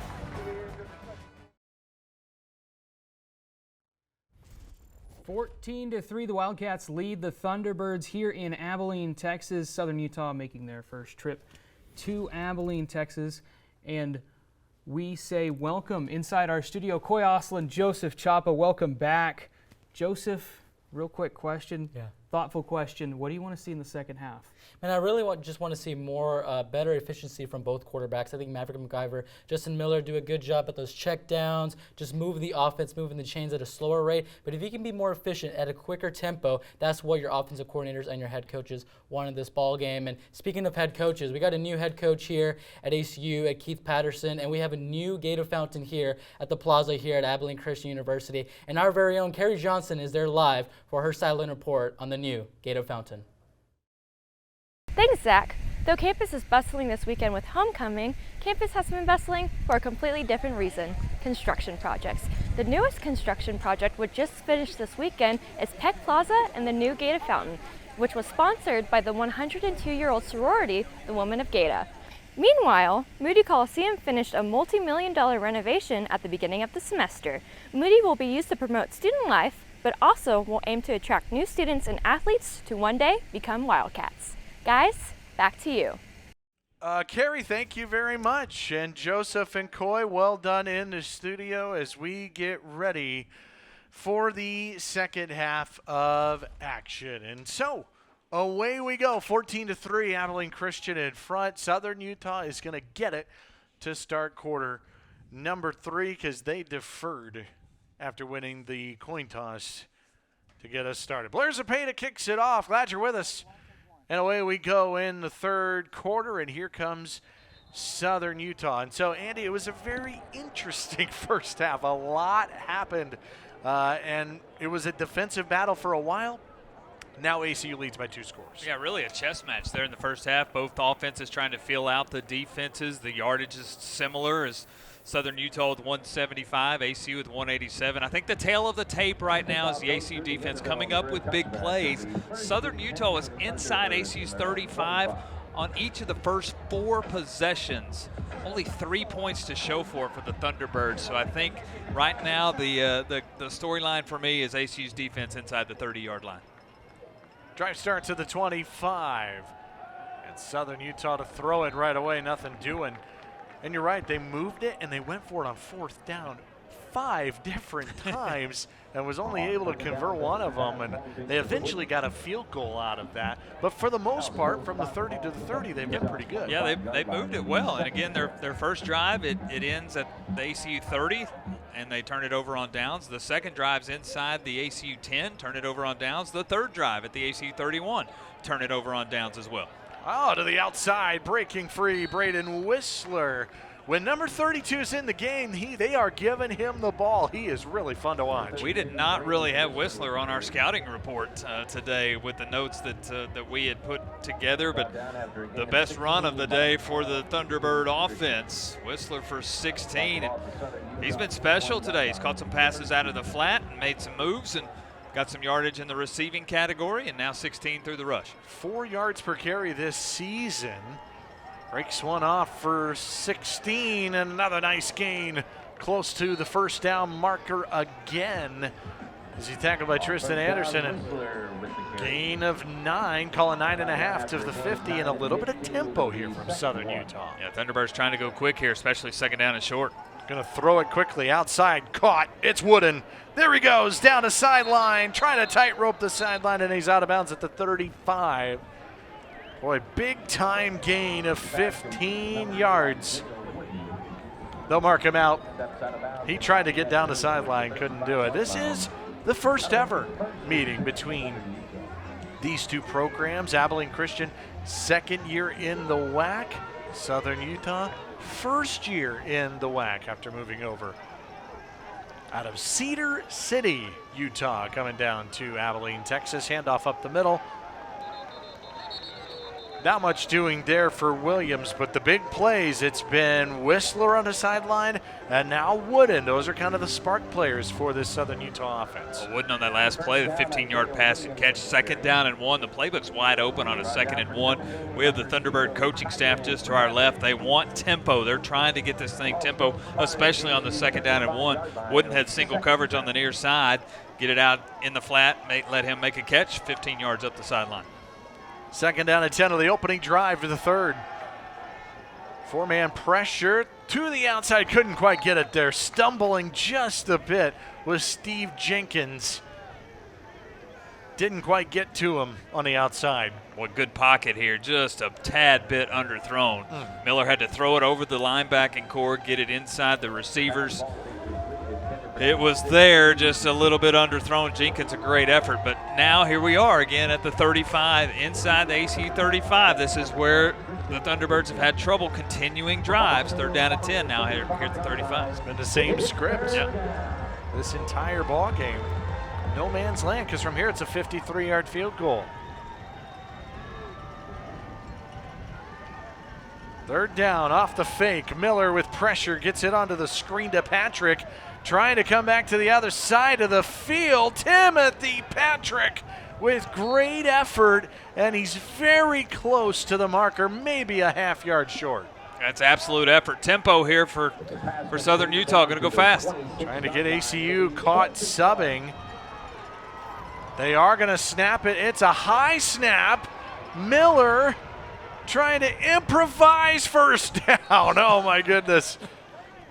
Well, he had to do it all himself. That was craziness. First down. 9 yards on the previous play. It's 4th down and 1. Again, the Thunderbirds go tempo. ACU trying to get more beef up, knowing it's a 4th down and short play. Again, Southern Utah goes fast. They're able to get the snap. Give credit to Miller, who, again, is not the greatest with his feet in the run game, but he gets 2, and the Thunderbirds need 1. Yeah, a lot of negative rush yards this year for Miller, but that time gets the first. On to handoff Whistler. Trying to go between the tackles for a yard. Knocked down by Chike Nwankwo, who's getting the start at linebacker today for the sophomore Darius Moore, who's out of the lineup for Abilene Christian. 2nd down and 9. With trips on the short side of the field here, just a tight end on this right side. Expect motion. We've seen motion out of this formation. It's exactly what they do, and off the fake, Miller running for his life again. Damian Hart all over him. Is able to complete it, and they'll get maybe 1 out of that. 2nd catch of the game for Marcus Phillips. I've been really surprised. Out of that formation, they'll show motion, play action, but it's a quick check down to the receiver out in the flat, which is you're putting a lot of pressure on your receiver to try to make a lengthy gain with no lead blockers out in front. It's basically one-on-one. And it just, that play has not developed well, and here we go again, passing situation, 3rd down and 8. And the Abilene Christian secondary tackling well in those one-on-one situations. Whistler in motion, 3rd down, slant, it's caught, but it is again short. 3 yards short, Timothy Patrick. 4th down, and Southern Utah's going to kick it. Yeah, personnel changes here. I think this is wise. This has turned into a defensive battle. A field goal gets you back within 1 possession, and the way that the clock is running, it's a 5-minute possession. There might not be many possessions here in the second half. I think this is a wise choice to get points. 34-yard attempt for Micah Pettit. He was good on his first one earlier today. Chance to add to the total. It is no good. He missed it wide left. No good. Oh my goodness. A short kick. Unable to convert, and it stays a 14-3 game, and so again, bending but don't breaking ACU. Yeah, it doesn't go down at the end of the drive as a turnover on downs, but essentially the same thing inside the ACU red zone with no points to show for it. The 5th drive today for Southern Utah inside the ACU 35 and only 3 points on the scoreboard. Bend but don't break. Great job of the Wildcat defense. Was hooking left the whole time, and so Abilene Christian takes over for their first drive of quarter number 3. They'll start with a run game, and Jeremiah Dobbins trying to break off a big one, and he was tripped up. It's a gain of 8. It could have been a whole lot more. Well, Dobbins had a tough first half. 9 carries, 47 yards. Finally got going in that last touchdown drive there late in the second quarter. And I think this is a time, even with a banged-up offensive line, of, hey, let's start imposing our will. That was Coach Patterson's lingo this week in his press conference. Let's start imposing our will here in the second half. McIver off the fake. He'll take off. Get the first to slide down. Smart move from the sophomore out of San Angelo, Texas. Your thoughts on the quarterback play in the first half as we leak here into the third quarter? Not bad. The stats will tell you Maverick did fine. 10 of 14, 114 yards. The touchdown pass to Kobe Clark. He's put together 2 touchdown drives. One, he was helped with the fake punt that was able to keep a drive alive, but 2 touchdown drives, both of 75 yards for the Wildcats. Dobbins working hard, going to get 1. Out of that, a lot of bodies at the bottom of the pile, including Rylan Suafilo, the freshman out of Orem, Utah. Orem is the city where Utah Valley University resides, another member in the WAC, not a football member of the WAC. Some scenic views in the WAC with Southern Utah and Utah Tech and Utah Valley. Get on up to that state. No doubt. 2nd and 9. Not quite as flat as it is in West Texas. Sling it out to Dobbins. Try to get him out of the backfield. His 19th catch of the season as a receiver, and he's going to set up 3rd and 3. Manageable for ACU. It's a big play here. ACU's longest drive the first half, just 7 plays. Their touchdown drive 6 and 7. 7, their longest series of the first half. Handoff Dobbins. He's got the first down across the 45. And to your point about that, the opening drive touchdown happened because of a 46-yard fake punt, and so they had that big play, and they haven't had to sustain a long offensive drive today. Up 14-3 on their opening drive of the third. Got a first down of the 46. Dobbins with the carry down to the 46. That'll bring up another. Off the fake, slant off the hands of Kobe Clark. Coverage from Roderick Ward, their best defensive back. 3 picks and 8 pass breakups this year. And this is a secondary that has 9 interceptions on the year. They can play some one-on-one coverage. Kobe just couldn't haul that one in with the great coverage there. And Zach, I'm telling you, here we are. ACU first drive of the second half, haven't even crossed the 50, and we're halfway through this third quarter. I think each team might get about 3 more total possessions in this. A touchdown, even points here, proves huge. ACU to run it. It's Dobbins again, the workhorse. His carry total has increased every single game this season for Dobbins. They kind of started with him just a little bit, and now he is the premier back for ACU. It's amazing to look back the game versus Lamar, first game of the year. 2 carries for 3 yards for Jeremiah. Since then, his carry total 2, 15, 19, 18, 24, 31 last week versus SFA. They love getting number 21 the ball. The sophomore out of Lubbock. Pressure here. McIver stands in traffic. Clark takes a shot over the middle. Couldn't hang on. The hit comes from Cullimore. And Abilene Christian's going to have to punt it near midfield. Dangerous for Clark there. It sure was, and unfortunate because that's probably the best pocket that Mavericks had all day to throw. Crossing route right at the sticks when the Wildcats needed 8. Kobe just cannot haul it in traffic. This is wise here. Let's play field position with an 11-point lead for Southern Utah to drive the field. Punt for Logan Burke. Fair catch, drifting back to the 5, 47-yard punt. Both sides empty in the opening drive of the third.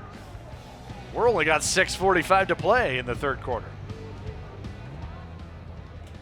Back in Abilene, Texas, 14-3, ACU in front over Southern Utah. Let's talk about Kobe Clark for Abilene Christian. Down to the field and Kerry Johnston. Thanks, Zach. In the final drive of ACU's matchup at SFA last week, senior wide receiver Kobe Clark caught a 17-yard pass from Maverick McIver. It was the 9th reception of the night for Clark, but also 236 in his career, which has now arisen to 240. With that catch, Clark passed current running backs coach Gerard Batten as the all-time receptions leader in ACU's football program history. Coach Patterson said it was a great accomplishment and that he's proud of Clark and what he has done for ACU's program. Guys, back to you. Kerry, thank you. Kobe Clark, number 1 all-time, and he beat his current running backs coach at ACU, Jarrell Badan, who's in the Abilene Christian Hall of Fame. Quick throw and a catch and first down for Southern Utah to get the drive started. So both teams empty here in the third quarter. No points on their first drive. Southern Utah gets another toe. And look for Southern Utah to try to get the hands in of Isaiah Wooden. He's had a nice game. That was he who just made that catch. Good block in the open field by Steve Jenkins. See if they try Wooden a little deeper down the field.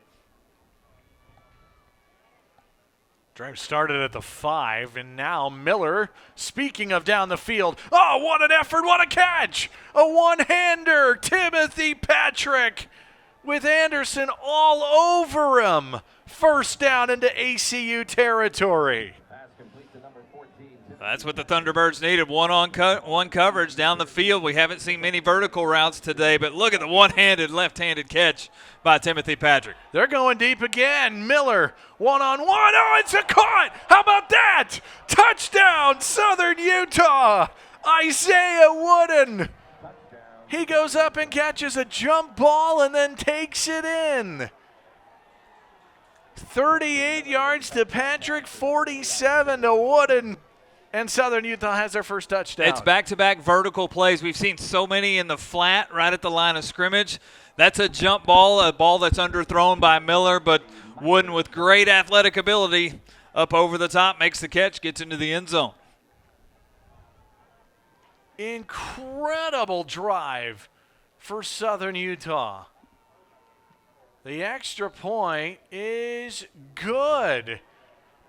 4 plays, 95 yards. We got a 4-point game in the third. How about a 3-play, 94-yard drive? And just like that, Southern Utah can't put the ball in the end zone for the whole day. They find one here on a big play to Wooden, and we got a ball game. We've seen Southern Utah today have success methodically driving down the field until stalling out. So what's the next best thing? Let's go vertical. Back-to-back plays, 94 yards and 3, and you're in the end zone for the first time today. Girardi, and that ball is to the up man, Peyton Mansell. Decent field position out to the 35-yard line. Wow. I mean, just like that, we've had drives that have taken half of the quarter off the clock, and then boom, Southern Utah goes the length of the field, and a little bit of pressure on Abilene Christian here now, up by 4. How do you respond? That becomes the question for the ACU offense. Maverick McIver and company with 5.5 to play in the third.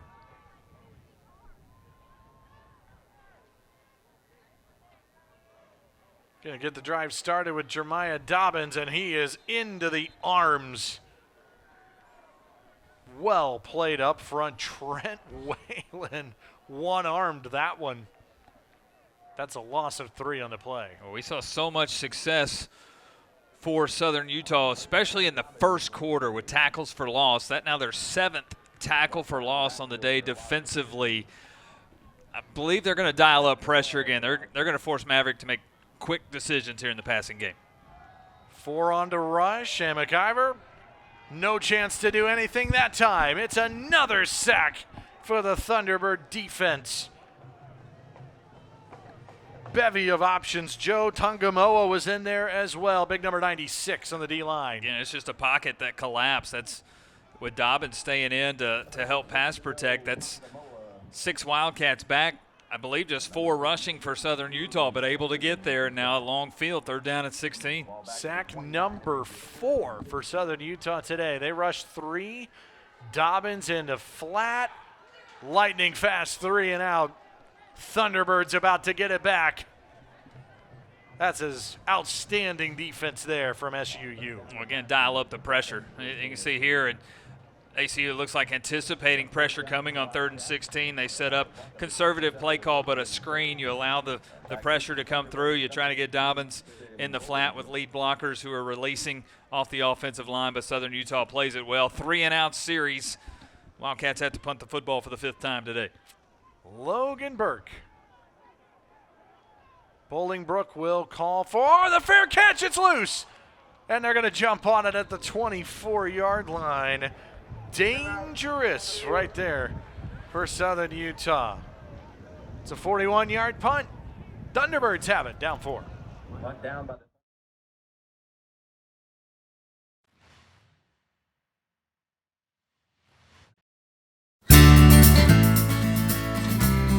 In the WAC, we value sportsmanship. On the field and in the stands, we take pride in playing fair and being honest. We honor the game by showing respect For our opponents and the officials, the fans and our team. Great sportsmanship is about taking ownership after a loss. And being humble after a win. We want you to team up with us. by staying positive on the sideline. Because great sportsmanship is what unites us. We are the Western Athletic Conference.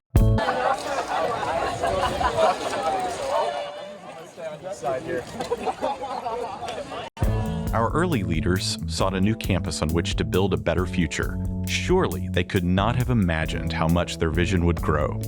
Today, Abilene Christian is recognized in national benchmarks for student success outcomes, research productivity, and athletic accomplishments. As we embark on next steps, we are uniquely poised to become one of the nation's premier Christian universities. We invite you to join us. We will climb higher together. For years, I trained to be the best linebacker on the field. That drive made me a top performer at the NFL Combine, and I played 5 seasons in the NFL. Now I'm working toward another dream, building my own business, training athletes to help improve their performance. I want to be the best businessman I can, so I'm getting my MBA at ACU. Get your degree online at acu.edu. That beautiful campus of Abilene Christian University. We got a good one here late in the third, 14-10. ACU in front. Welcome upstairs, everybody. Zach Carlisle and Andy Penny.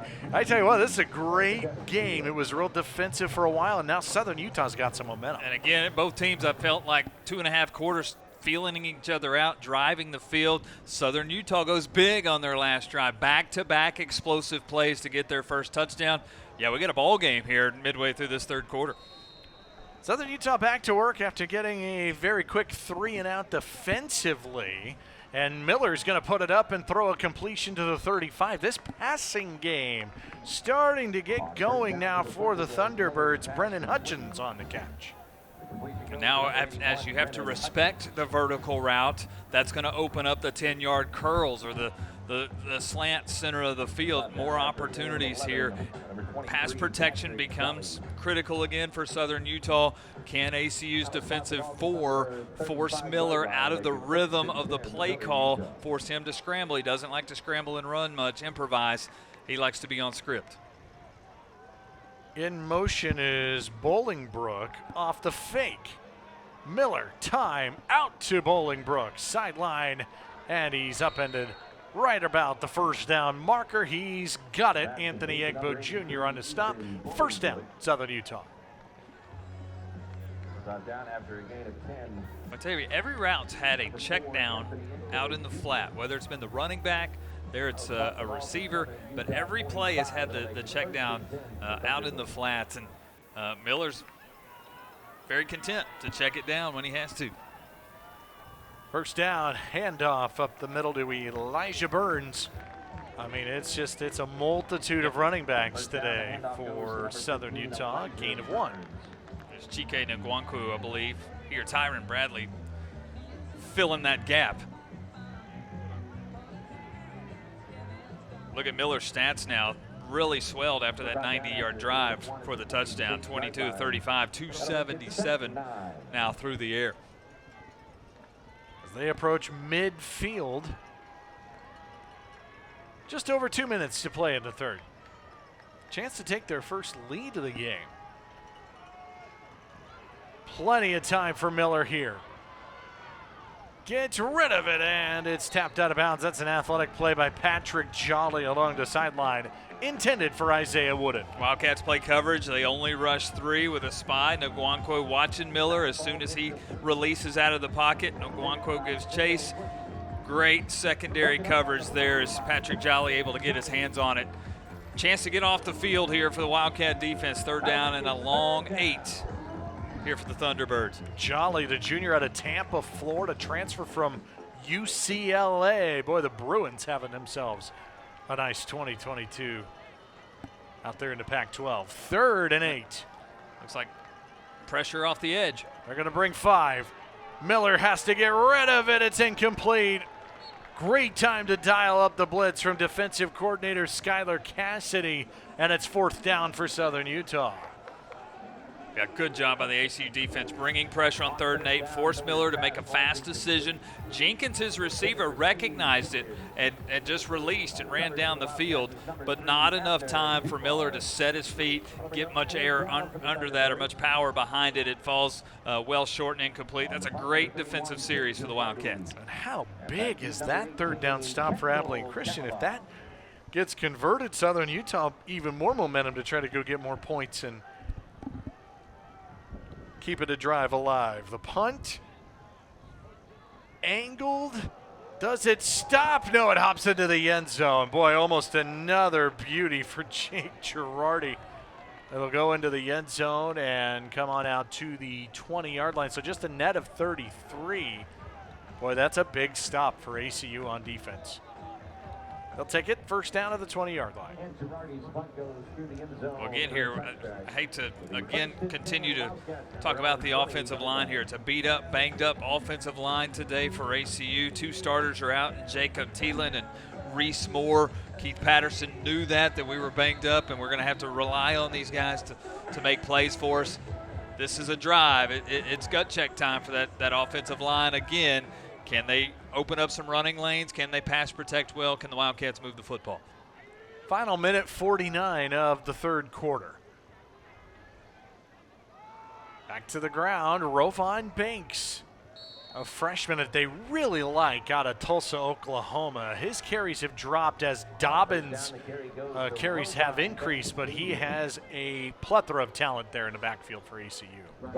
Hasn't had many carries today, but we've heard that name. He had a fantastic game in Western New Mexico a few weeks ago here on the home turf. Reliable to give Dobbins a breather. Off the fake. McIver looking. Golightly's alone, and it's off his hands at the 40. He catches that. He might go to the end zone. Couldn't hang on to it. That was a little weird coming out of this break there, too. And I'll tell you, you'll hear this from a receiver. You like for your receivers to speed turn, which means you don't put your back to, you don't turn in the direction that Golightly just turned. You have to take your head, your eyes off of the football, but you keep your speed going the direction that the football's coming. He turned the opposite direction. He backpedaled for a step. He lost his momentum, and because of that, the pass just overthrown and off his fingertips. Might have gone away with a little push-off on Torian White there, the defensive back as well. 3rd and long now. Blitz coming. McIver kind of fades away from it, incomplete. And a big change of tune there. Could have been a big play. They don't hit it. Now turns into a 3-and-out, 4th down coming up. Maverick tried to keep that play alive as he's backpedaling. Pressure was starting to collapse on his front side. He backpedaled away from it. Just play didn't develop down the field. The 2nd down play is the one that the Wildcats will really talk about, discuss in film session down the road. But put it back on your defense, who's only given up 5 touchdowns the entire year in the second half of games. They'll put it back on the Wildcat defense. Burke tries to get into one. Back to the 24. Good punt, 55 yards. And on the return is Ethan Bolingbrook out across the 30. The defense is continuing to do their thing. Had the big play, and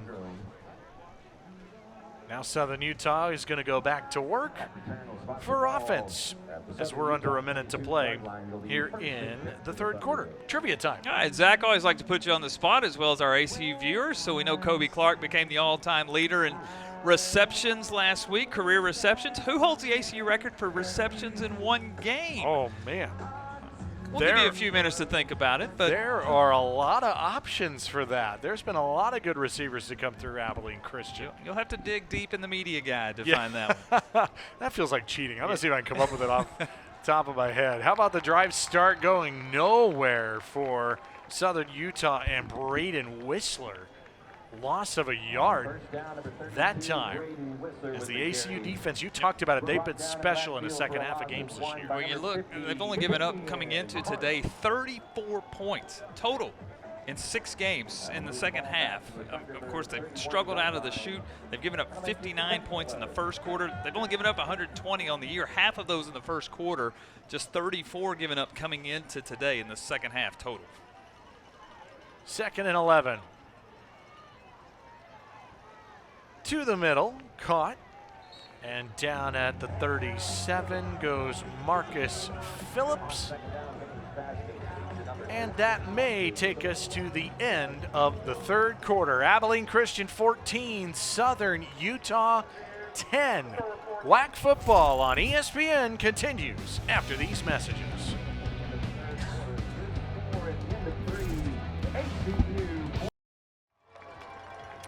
Start of the fourth quarter in Abilene, Texas for WAC football on ESPN. Zach Carlisle, Andy Penny, Kerry Johnston, and the gang. It's a 14-10 game and a 3rd and 5 for Southern Utah to start the fourth. Comes with a 5-man rush, and Miller is gonna go down. Tyron Bradley, the second ACU sack of the ball game. Jordan Pop in there too. 4th down for Southern Utah. Southern Utah wanted to go deep. They had vertical route on the far side with Wooden covered up. The pocket collapsed. Jordan Pop's in there, part of the tackle as well. And Miller, probably the wise thing. He had bodies all around him. He thought about throwing it. He just decided to tuck it and live for another day. It is 4th down, and the Thunderbirds will punt. 14-10 game. ACU's going to get it back. Leading by 4, and another punt from Girardi. Boy, he's got a cannon. Is that thing inside the 10? Where's that going to be spotted? No, it went into the end zone. It's a touchback out to the 20. It'll come. 46-yard punt. Just getting going in the fourth. Good game in Abilene, Texas.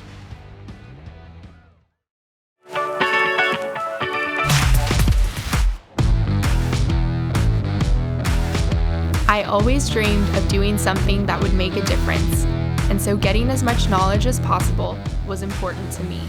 I love the fact that you can dream a new reality and then see it come true with hard work. Today, I know I'm making a difference, and a big part of seeing my dream come true was when I got my master's at ACU. Get your undergraduate or graduate degree online at Abilene Christian University. As a single mom and a full-time nursing assistant, I knew going back to school could be a challenge. But ACU made online school easy for me.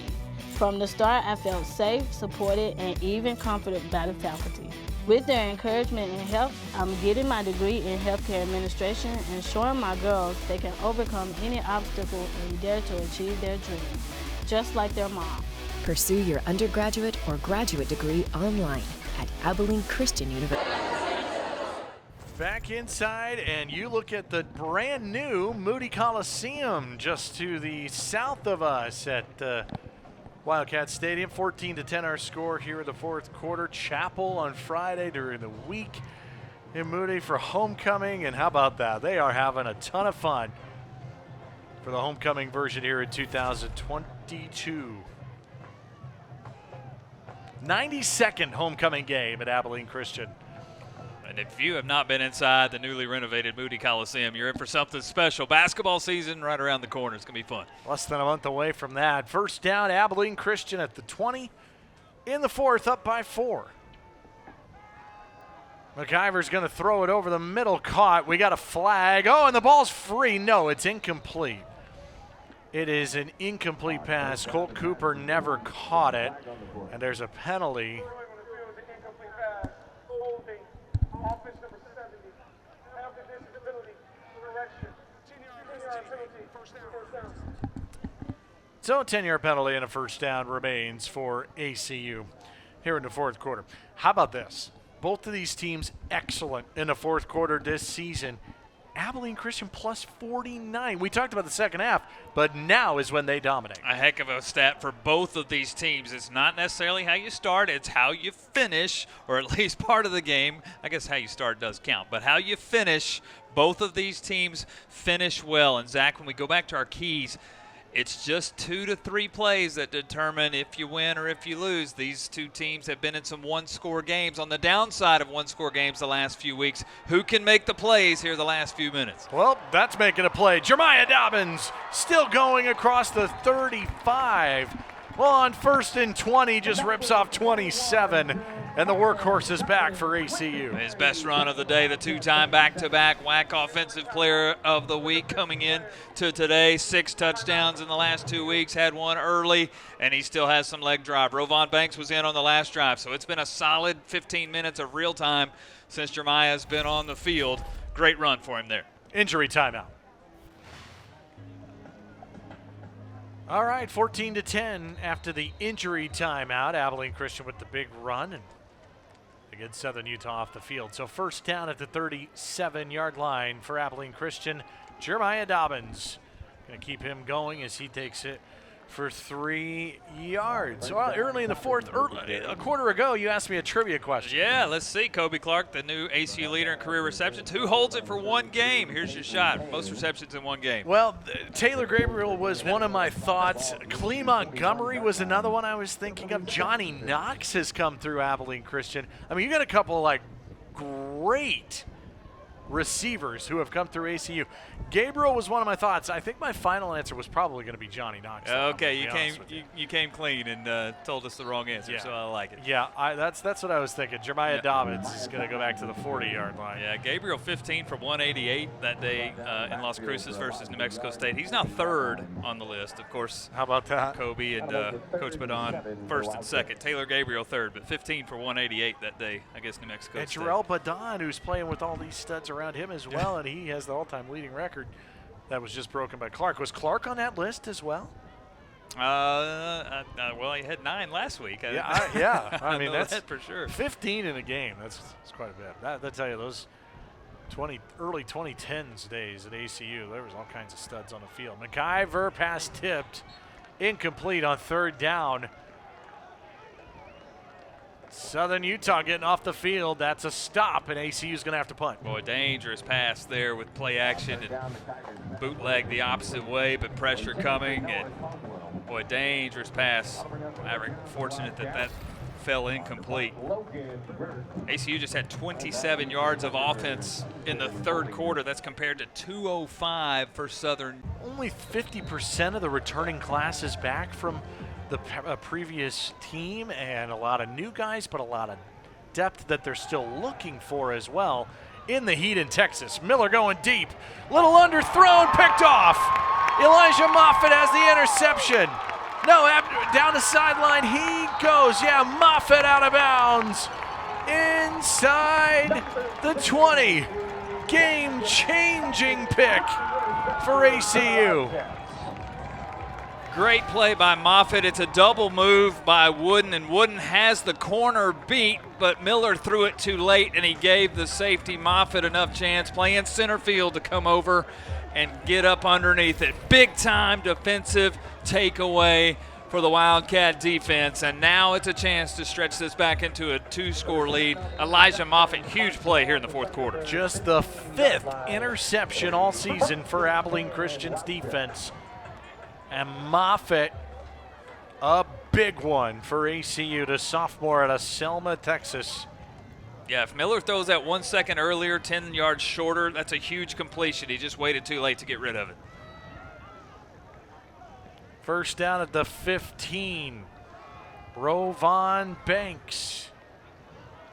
On the ground, he goes for a yard. And now a chance here to, you don't want to say put the game away with 12 minutes left, but to go up 2 possessions here in the 4th. ACU on their way. Yeah, and I think that's kind of the strategy here. That's huge here on 2nd and 3rd down. Can Southern Utah hold ACU to just a field goal attempt, keep this a 1-score game? Someone's going to have to make a play. 2nd down, McIver rolls, throws, deflected. Looking for Taylor. Roderick Ward, spectacular ball skills. Yeah, it's a heck of a job by Ward as ACU left extra pass protection in, a tight end, and then Banks stayed back in pass protection. So just a 3-receiver route gave Ward an opportunity once he saw that first break center of the field to try to jump that route. Almost had a return interception there for the Thunderbirds. Up to 10 pass breakups this season, 5th in the country in that category. Ward all over the place. In the defensive backfield. Big, big third down. McIver, 5 on the rush, gets rid of it, caught to the 1-yard line. Kobe Clark in traffic. A spectacular catch, first and goal. And give Maverick a lot of credit. He's hung in the pocket. It was collapsing. He takes a shot right as he gets rid of it. He waited for Clark to get out of that break, crossing route at 10 yards. Heck of a catch by the senior, adding to his career lead in receptions. First and goal for the Wildcats. ACU jumbo package I formation. Flag out. At the line of scrimmage, Jeremy Tate. Offside. Defense number 98. Contact with an offensive player. Half the distance penalty. First down. So now first and goal at the half-yard line as they move it half the distance to the goal. Well, the main thing on this play here is Mavericks up under the center. It's the snap exchange. You're not traditionally up under the center anymore. That's huge on this play. Reese Stafford, the fullback. They'll give it. Rovon Banks in for the touchdown. They turn the interception into a TD, and Abilene Christian goes up 2 scores. Well, that's huge. Points off turnovers, credit to the defense. Again, Moffitt with the interception and return down inside the 25. And great catch by Kobe Clark. Good push by the offensive line on first and goal. Rovon Banks the beneficiary of it. Wildcats up by 2 scores. Touchdown number 3 in the young career of Rovon Banks Jr. And Blair Zepeda for the extra point. It started with an Elijah Moffitt interception. It ended with a Rovon Banks touchdown. 21-10 ACU.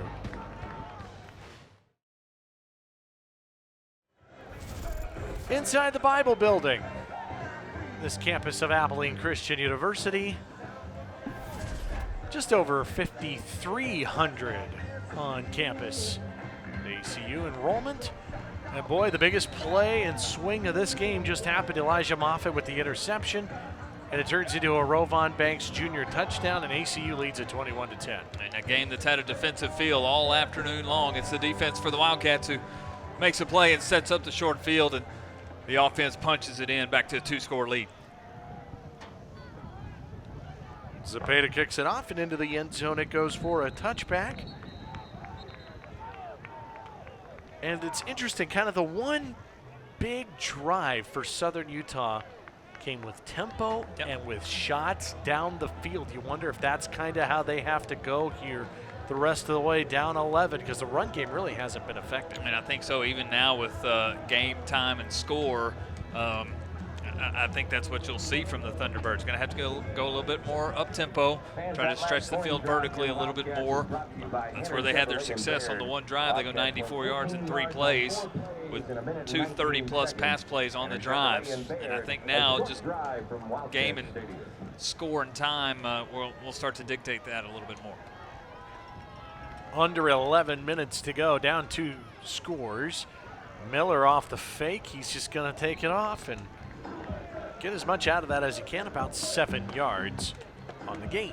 Miller 23 of 39, 283 through the air.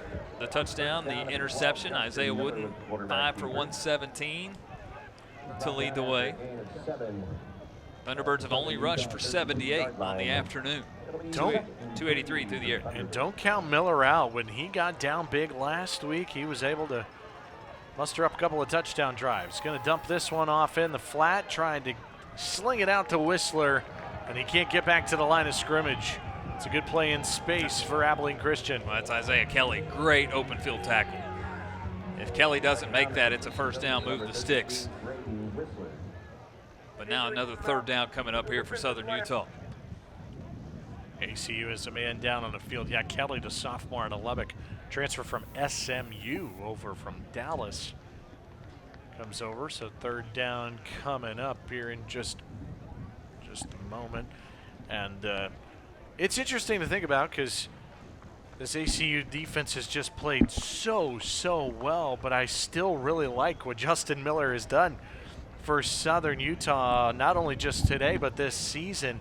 And he's got his work cut out for him again in this 21-10 game. Going to try to muster up a couple of touchdown drives in a row, down by 11, but he did it last week. They were down as much as 23, and he brought them back in that game. Yeah, I believe it was 35-13. They were down to Tarleton in the fourth quarter, got back within one possession, scored a late touchdown, missed a 2-point conversion, lost 42-40. He's calm, cool, and collect. He's not done. There's still 10 minutes of game left for Southern Utah and for Justin Miller. Out of the injury, back to third down, deflected at the line. Knocked away, fourth down coming up. Jack Schultz, big number 95, gets his hand on that, and Southern Utah's got a punt. That's huge on third down. The third pass deflection by the defensive line today. And on a third down play, that is absolutely huge. Flip the field, Wildcats will get the football back. When you can't get pressure and get all the way to the quarterback, keep your eyes on the quarterback, and when he goes to make his motion to throw, get your hands up in the air. Wildcats with 3 pass deflections today. Oh, it's a high snap over the head of Girardi. Down he goes at the 19. A special teams nightmare for the Thunderbirds. And the momentum is all with Abilene Christian right now. Up 21-10. They are feeling it here in Abilene right now.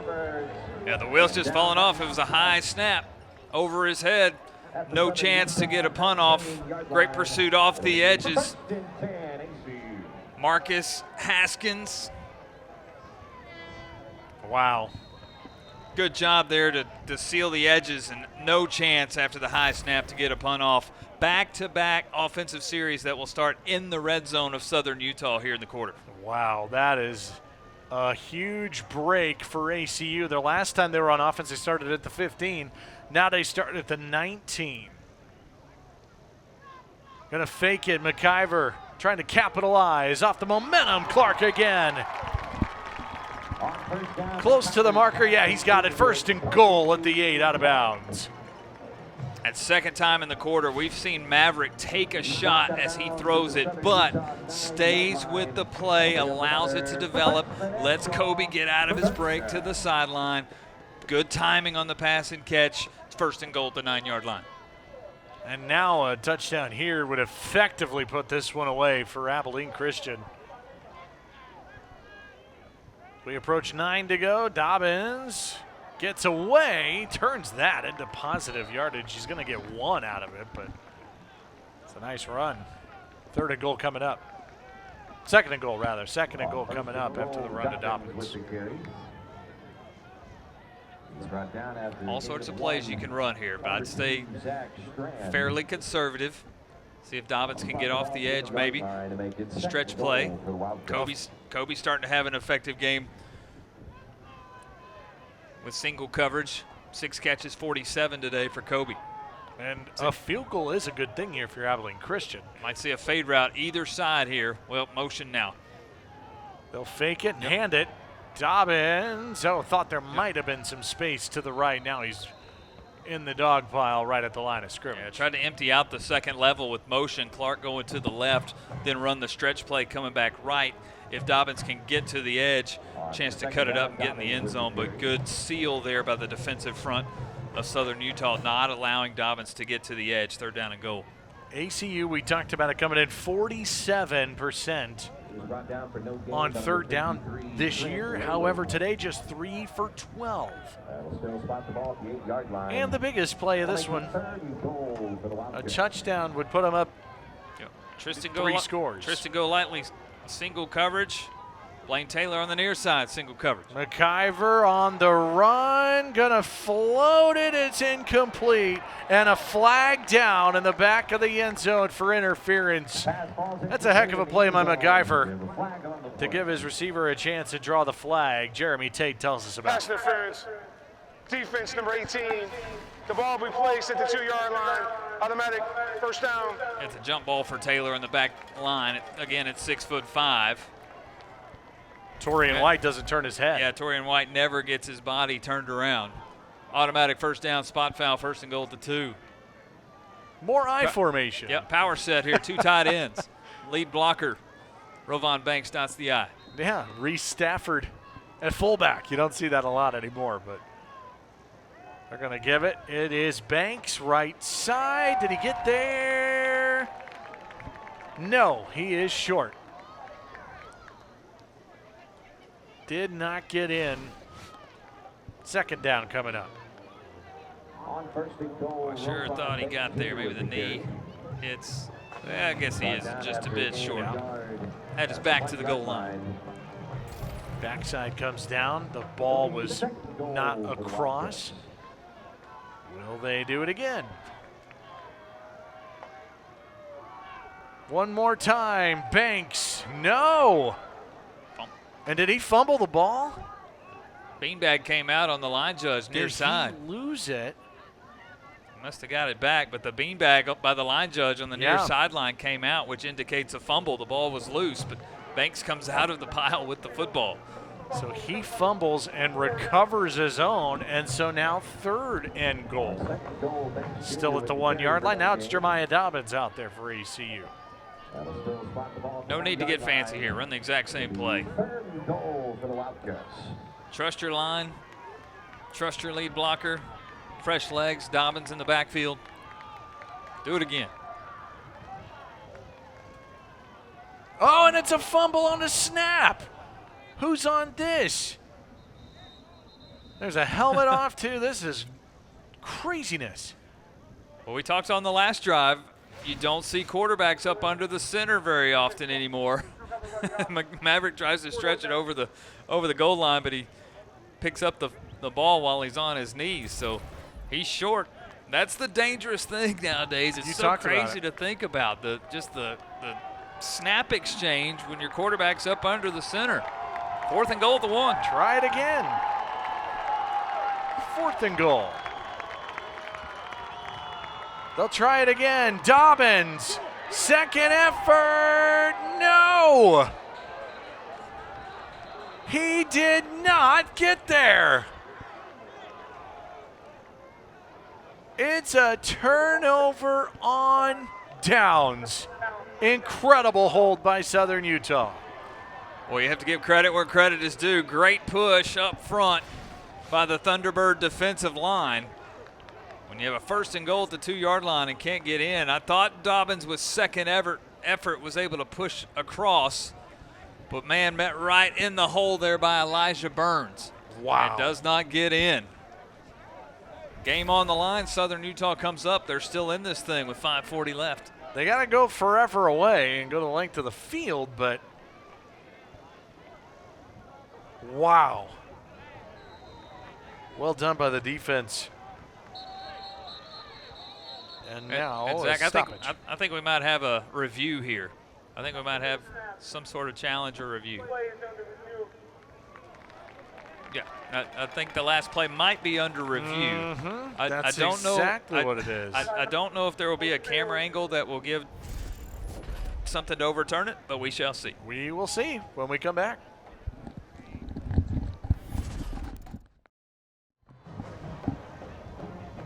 After review, the William Field stands. There's a turnover on down. First down. Utah. Ruling on the field stands. It is a turnover on downs. There's no way there's enough angles to overturn this Yeah, call. I don't think there's the definitive angle. I thought there on the second effort and leg drive that maybe Jeremiah got in, but again, his body got turned where the football's on the backside of his body. Maybe his back and his backside are in the end zone, but the football never crossed the white line. So Southern Utah takes over outside the shadows of the goal line. And with 5:40 left, down 11, they got to go the length of the field here. after a great stop by their defense, trying to get out and hand it off up the middle and maybe get a yard or two with Isaiah Williams. A lot to ask, 5.5 minutes to go. Well, if you're thinking there's a lot of field ahead, Southern Utah's only touchdown drive today, 3 plays, 94 yards, That's right. where they hit on 2 long vertical routes. So, yeah, it is a long field, but something that Southern Utah has done. When they've tried to drive the field, they've been unsuccessful as far as points are concerned. A long field, they scored their touchdown.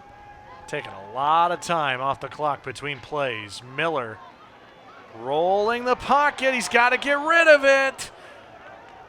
And it's incomplete. Boy, it depends on, did Miller get outside the pocket, or is that intentional grounding? He did. I think he's good there. The pass made it back to the original line of scrimmage. It's just a matter of if Miller was able to roll out, and he is. Yeah, he's well outside the pocket. Almost sacked for a safety. Whew. That's Chike Nwankwo again. Getting his first start today. 3rd and 8 here. Do you play coverage? Do you bring pressure? I think ACU will play coverage, force Miller to throw it underneath, make a tackle, and force the Thunderbirds to punt the football. 3rd and 9 at the 2. Not a lot of options for this. They're bringing an extra 5th man. Miller down to sideline, incomplete. There is no flag. Oh, I can't believe there's no flag. Incomplete. And Isaiah Wooden got grabbed a lot. I can't believe they didn't throw a flag. Let's take a look. Yeah, the Wildcats, a fortunate break here. Isaiah Wooden. Oh, my goodness. With the step. Yeah. The whole left side of the shoulder pads are exposed. You can't fault the secondary for taking the penalty there. You don't want to give up a 98-yard touchdown, but even the penalty's not called. ACU catches a break here late. That is crazy. That's a huge break for Abilene Christian. And so it'll be a punt. And now you're punting from the back post of your end zone. Girardi's got to be careful. Going to get it off. Barely does. Wow. Plenty of room to return for Kendall Catalan. Here he comes. Catalan. Flag on the return. That's a blindside block again. Out of bounds at the 25. This will be coming back. And so this is going to. And so this will be a flag on a return. Jeremy Tate. During the return, illegal block in the back. Return team number 8. 10-yard penalty from the spot of the foul. First down, Abilene Christian. Well, they said 18. They meant 8. 18 was the man returning the ball, Kendall Catalan.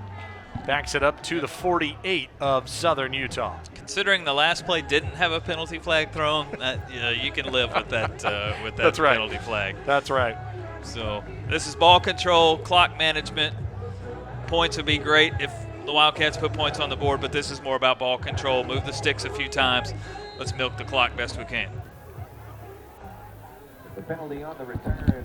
Abilene Christian starts from the 48 of Southern Utah on their way to a 2-0 record in WAC play. Handoff. Rovon Banks loses a yard. Zach Strand on to stop. Southern Utah upcoming schedule. Next week they go back home for SFA. Big game. Conference play. Then the bye week. And then the final 3 in November at Utah Tech. Then the non-Division I game against Lincoln University before going to Sam Houston on the 19th. Tough way to end it down there in Huntsville. ACU, they're coming up. They got a bye week next week and then 3 on the road. North Dakota non-conference at Tarleton and Sam Houston back-to-back in WAC play before back here on the 19th to close out the regular season against SFA. That's why this game is so big for both of these teams here. Abilene Christian trying to go to 2-0 in WAC play. Yeah, trying to stay perfect in WAC play. And Coach Fitzgerald, to his credit, we agreed with the comment. He said, I don't see 10% difference in the Western Athletic Conference between the top team and the bottom team. It's playing out in scores and on fields all across the WAC, as we're seeing today. Will be a fun last 5 weeks of the season. Yeah, it's going to come down to those games. Dobbins is tackled in the backfield as we've got 4.5 to go. Timeout on the field, called by Southern Utah. This 21-10 game as we peek behind the curtain. There they are in the studio, running our show tonight. Hutton Harris, Tom Searle, and the ACUTV gang, student-run crew that does a fantastic job for us all season long. Yeah, quality job. I mean, that's the ACU production team, a student production team here on campus, just doing a fantastic job providing a quality product, and great job by you guys making the purple and white look good. And they make the guys like us sound good up here, as best we can. We can only do so much, We're just, up here in our suits trying to look good, and they're the ones who make us sound good, I tell you what. 3rd and 15 for Abilene Christian. Out of the timeout. Hutton Harris, our producer, agreed with our sentiment on that for sure. It's Dobbins down the sideline, out of bounds. He goes right around the 50-yard line. Another Southern Utah player down on the turf. After a block by Rafidi Jirmai.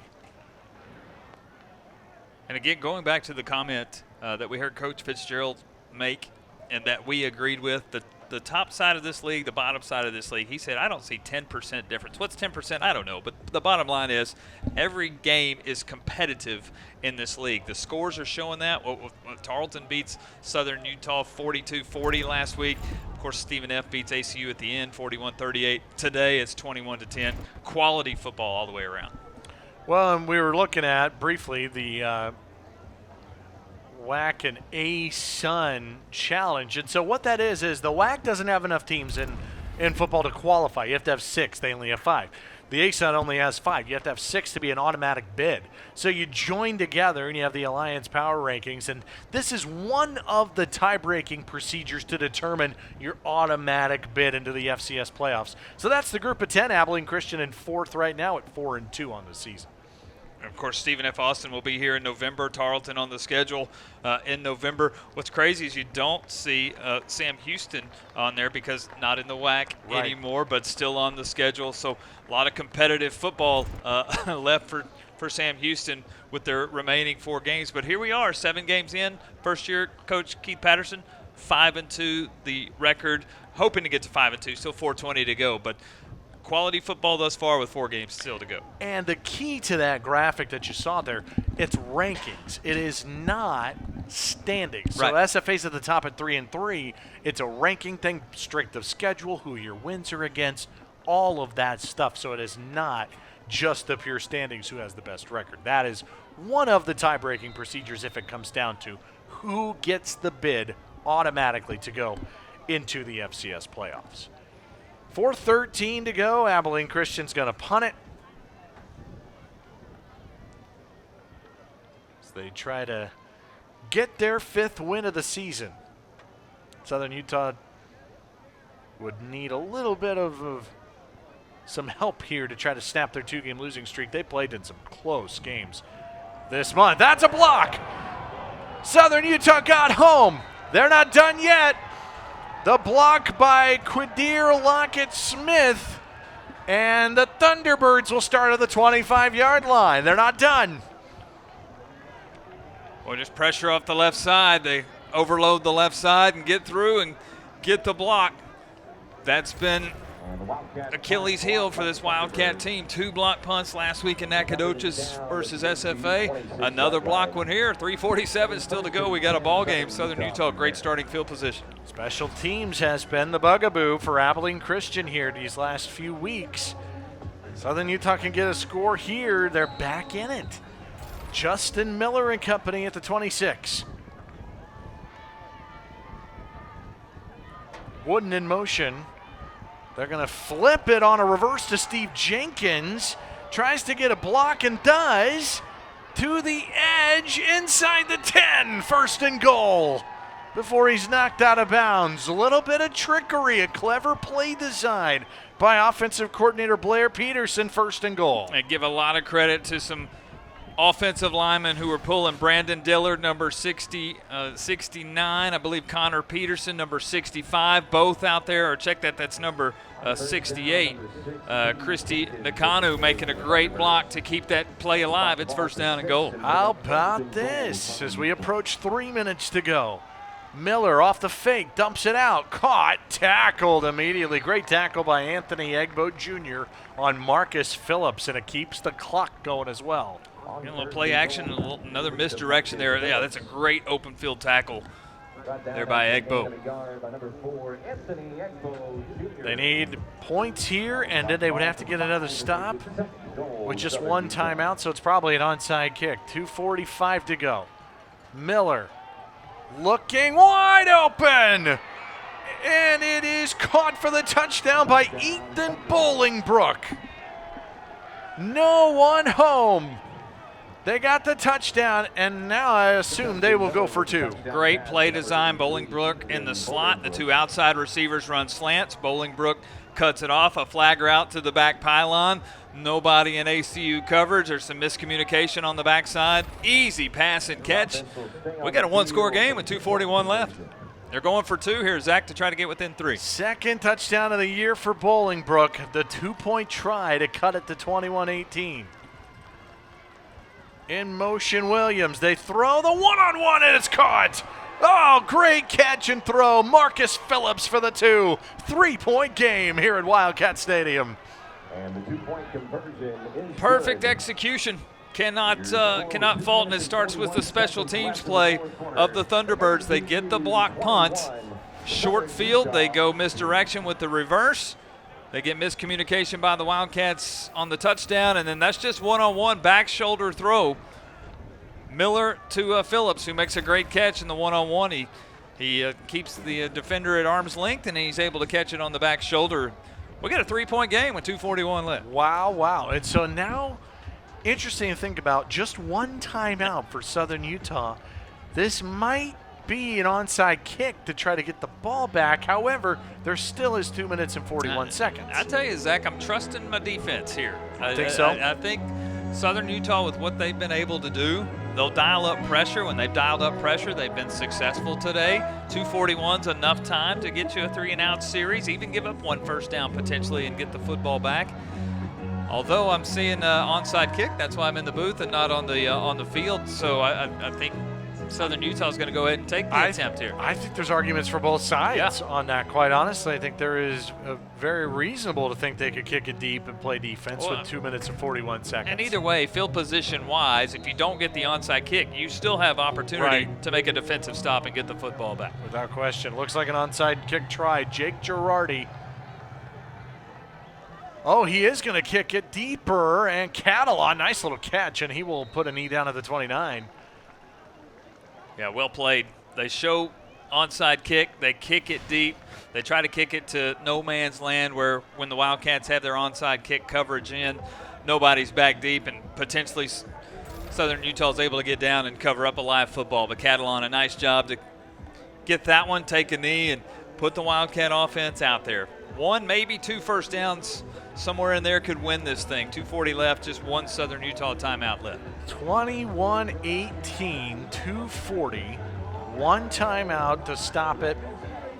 Have to have good run blocking, good pass protection here. Even if you play conservative. Good run blocking, good pass protection, milk the clock best you can.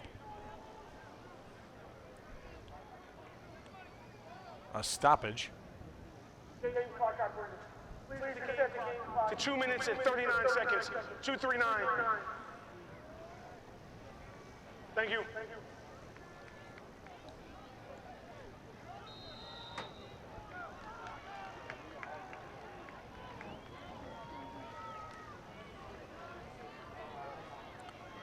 All right, so they will go to work on first down slant. Taylor caught it a little behind him, but he's able to grab it at the 35 and a pickup of 6. And Southern Utah's going to hold off on calling the timeout. Good catch there to keep more than you get the 6 yards, but more importantly, with the catch and the tackle, the clock continues to wind here. 25 on the play clock. ACU can run this thing down to about 1:52 before they have to snap the football. Taking their time. 2nd and 4. Decided to go to the air on first down. What's in store on second down? They're going to throw again. McIver Looking incomplete. Oh, and a flag. There are flags down in the secondary.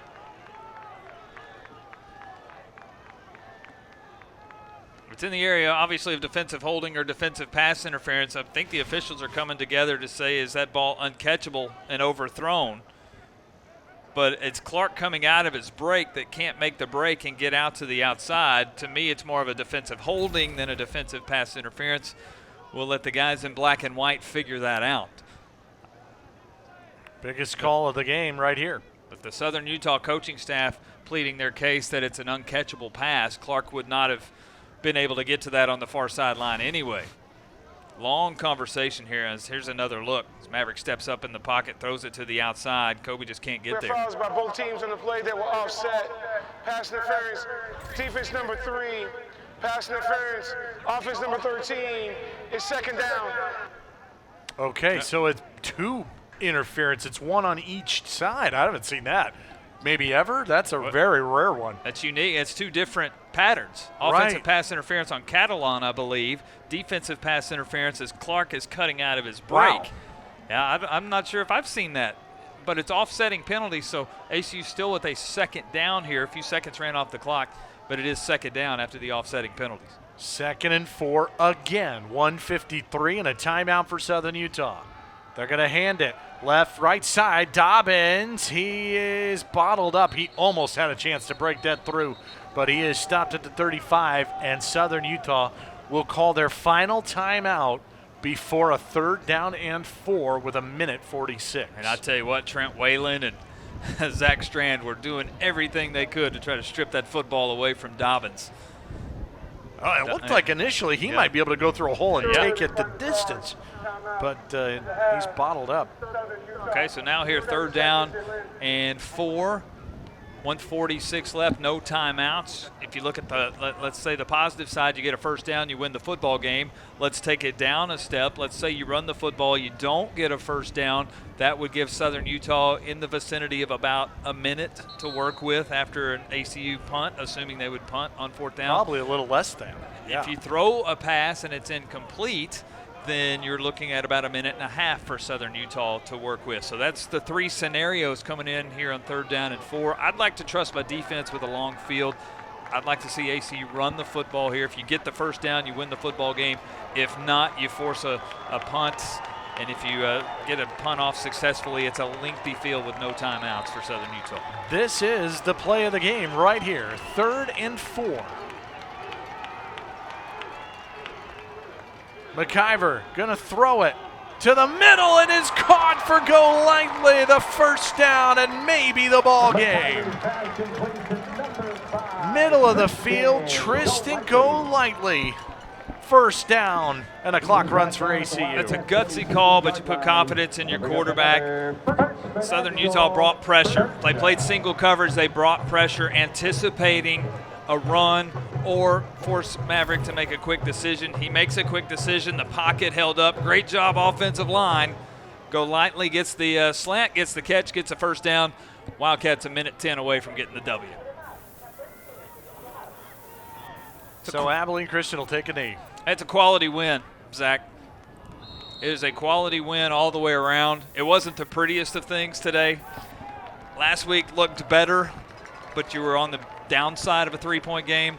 Today, not as clean, but you're on the upside of a 3-point game. And for the flip side of this, you can really see the growth of Southern Utah under first-year head coach Delane Fitzgerald. This program is already right on the edge of getting things turned around. And he told us, he was pretty honest with us. He said, when I took over the program, I anticipated a 4 to 5 win season. They're 3 and 4 now, but yeah, the trend line going the right direction there for Southern Utah.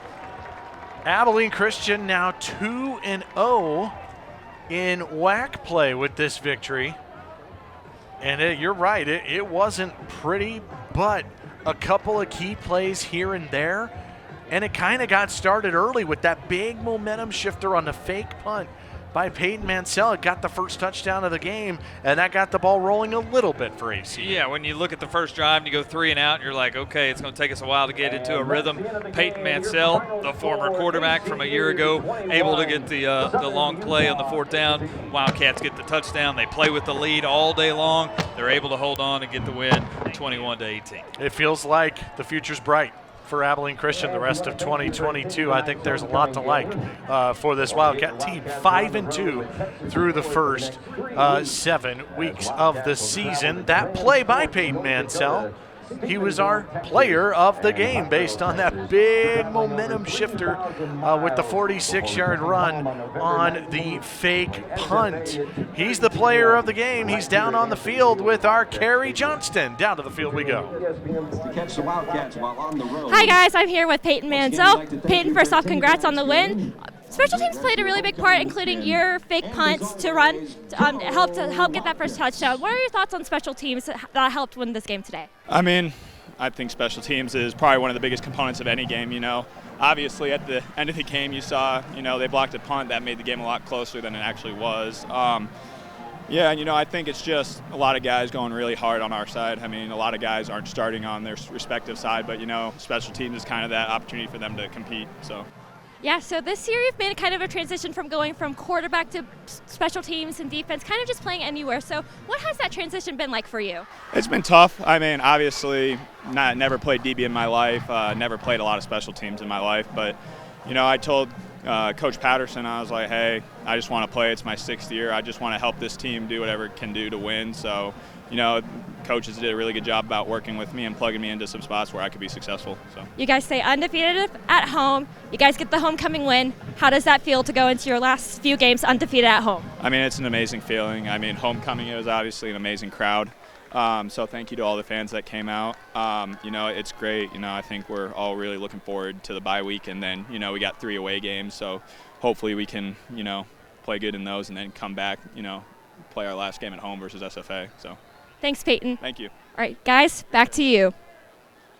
Job and a great win for Abilene Christian to win it 21-18 in a thriller. Great game over Southern Utah. This has been a presentation of the Western Athletic Conference on ESPN. All games airing on the ESPN networks are streaming live and archived on the ESPN app. Till next time, Zach Carlisle, Andy Penny, Kerry Johnston, the whole crew, led by Hutton Harris and Tom Searle, saying so long, take care, good night from Abilene, Texas.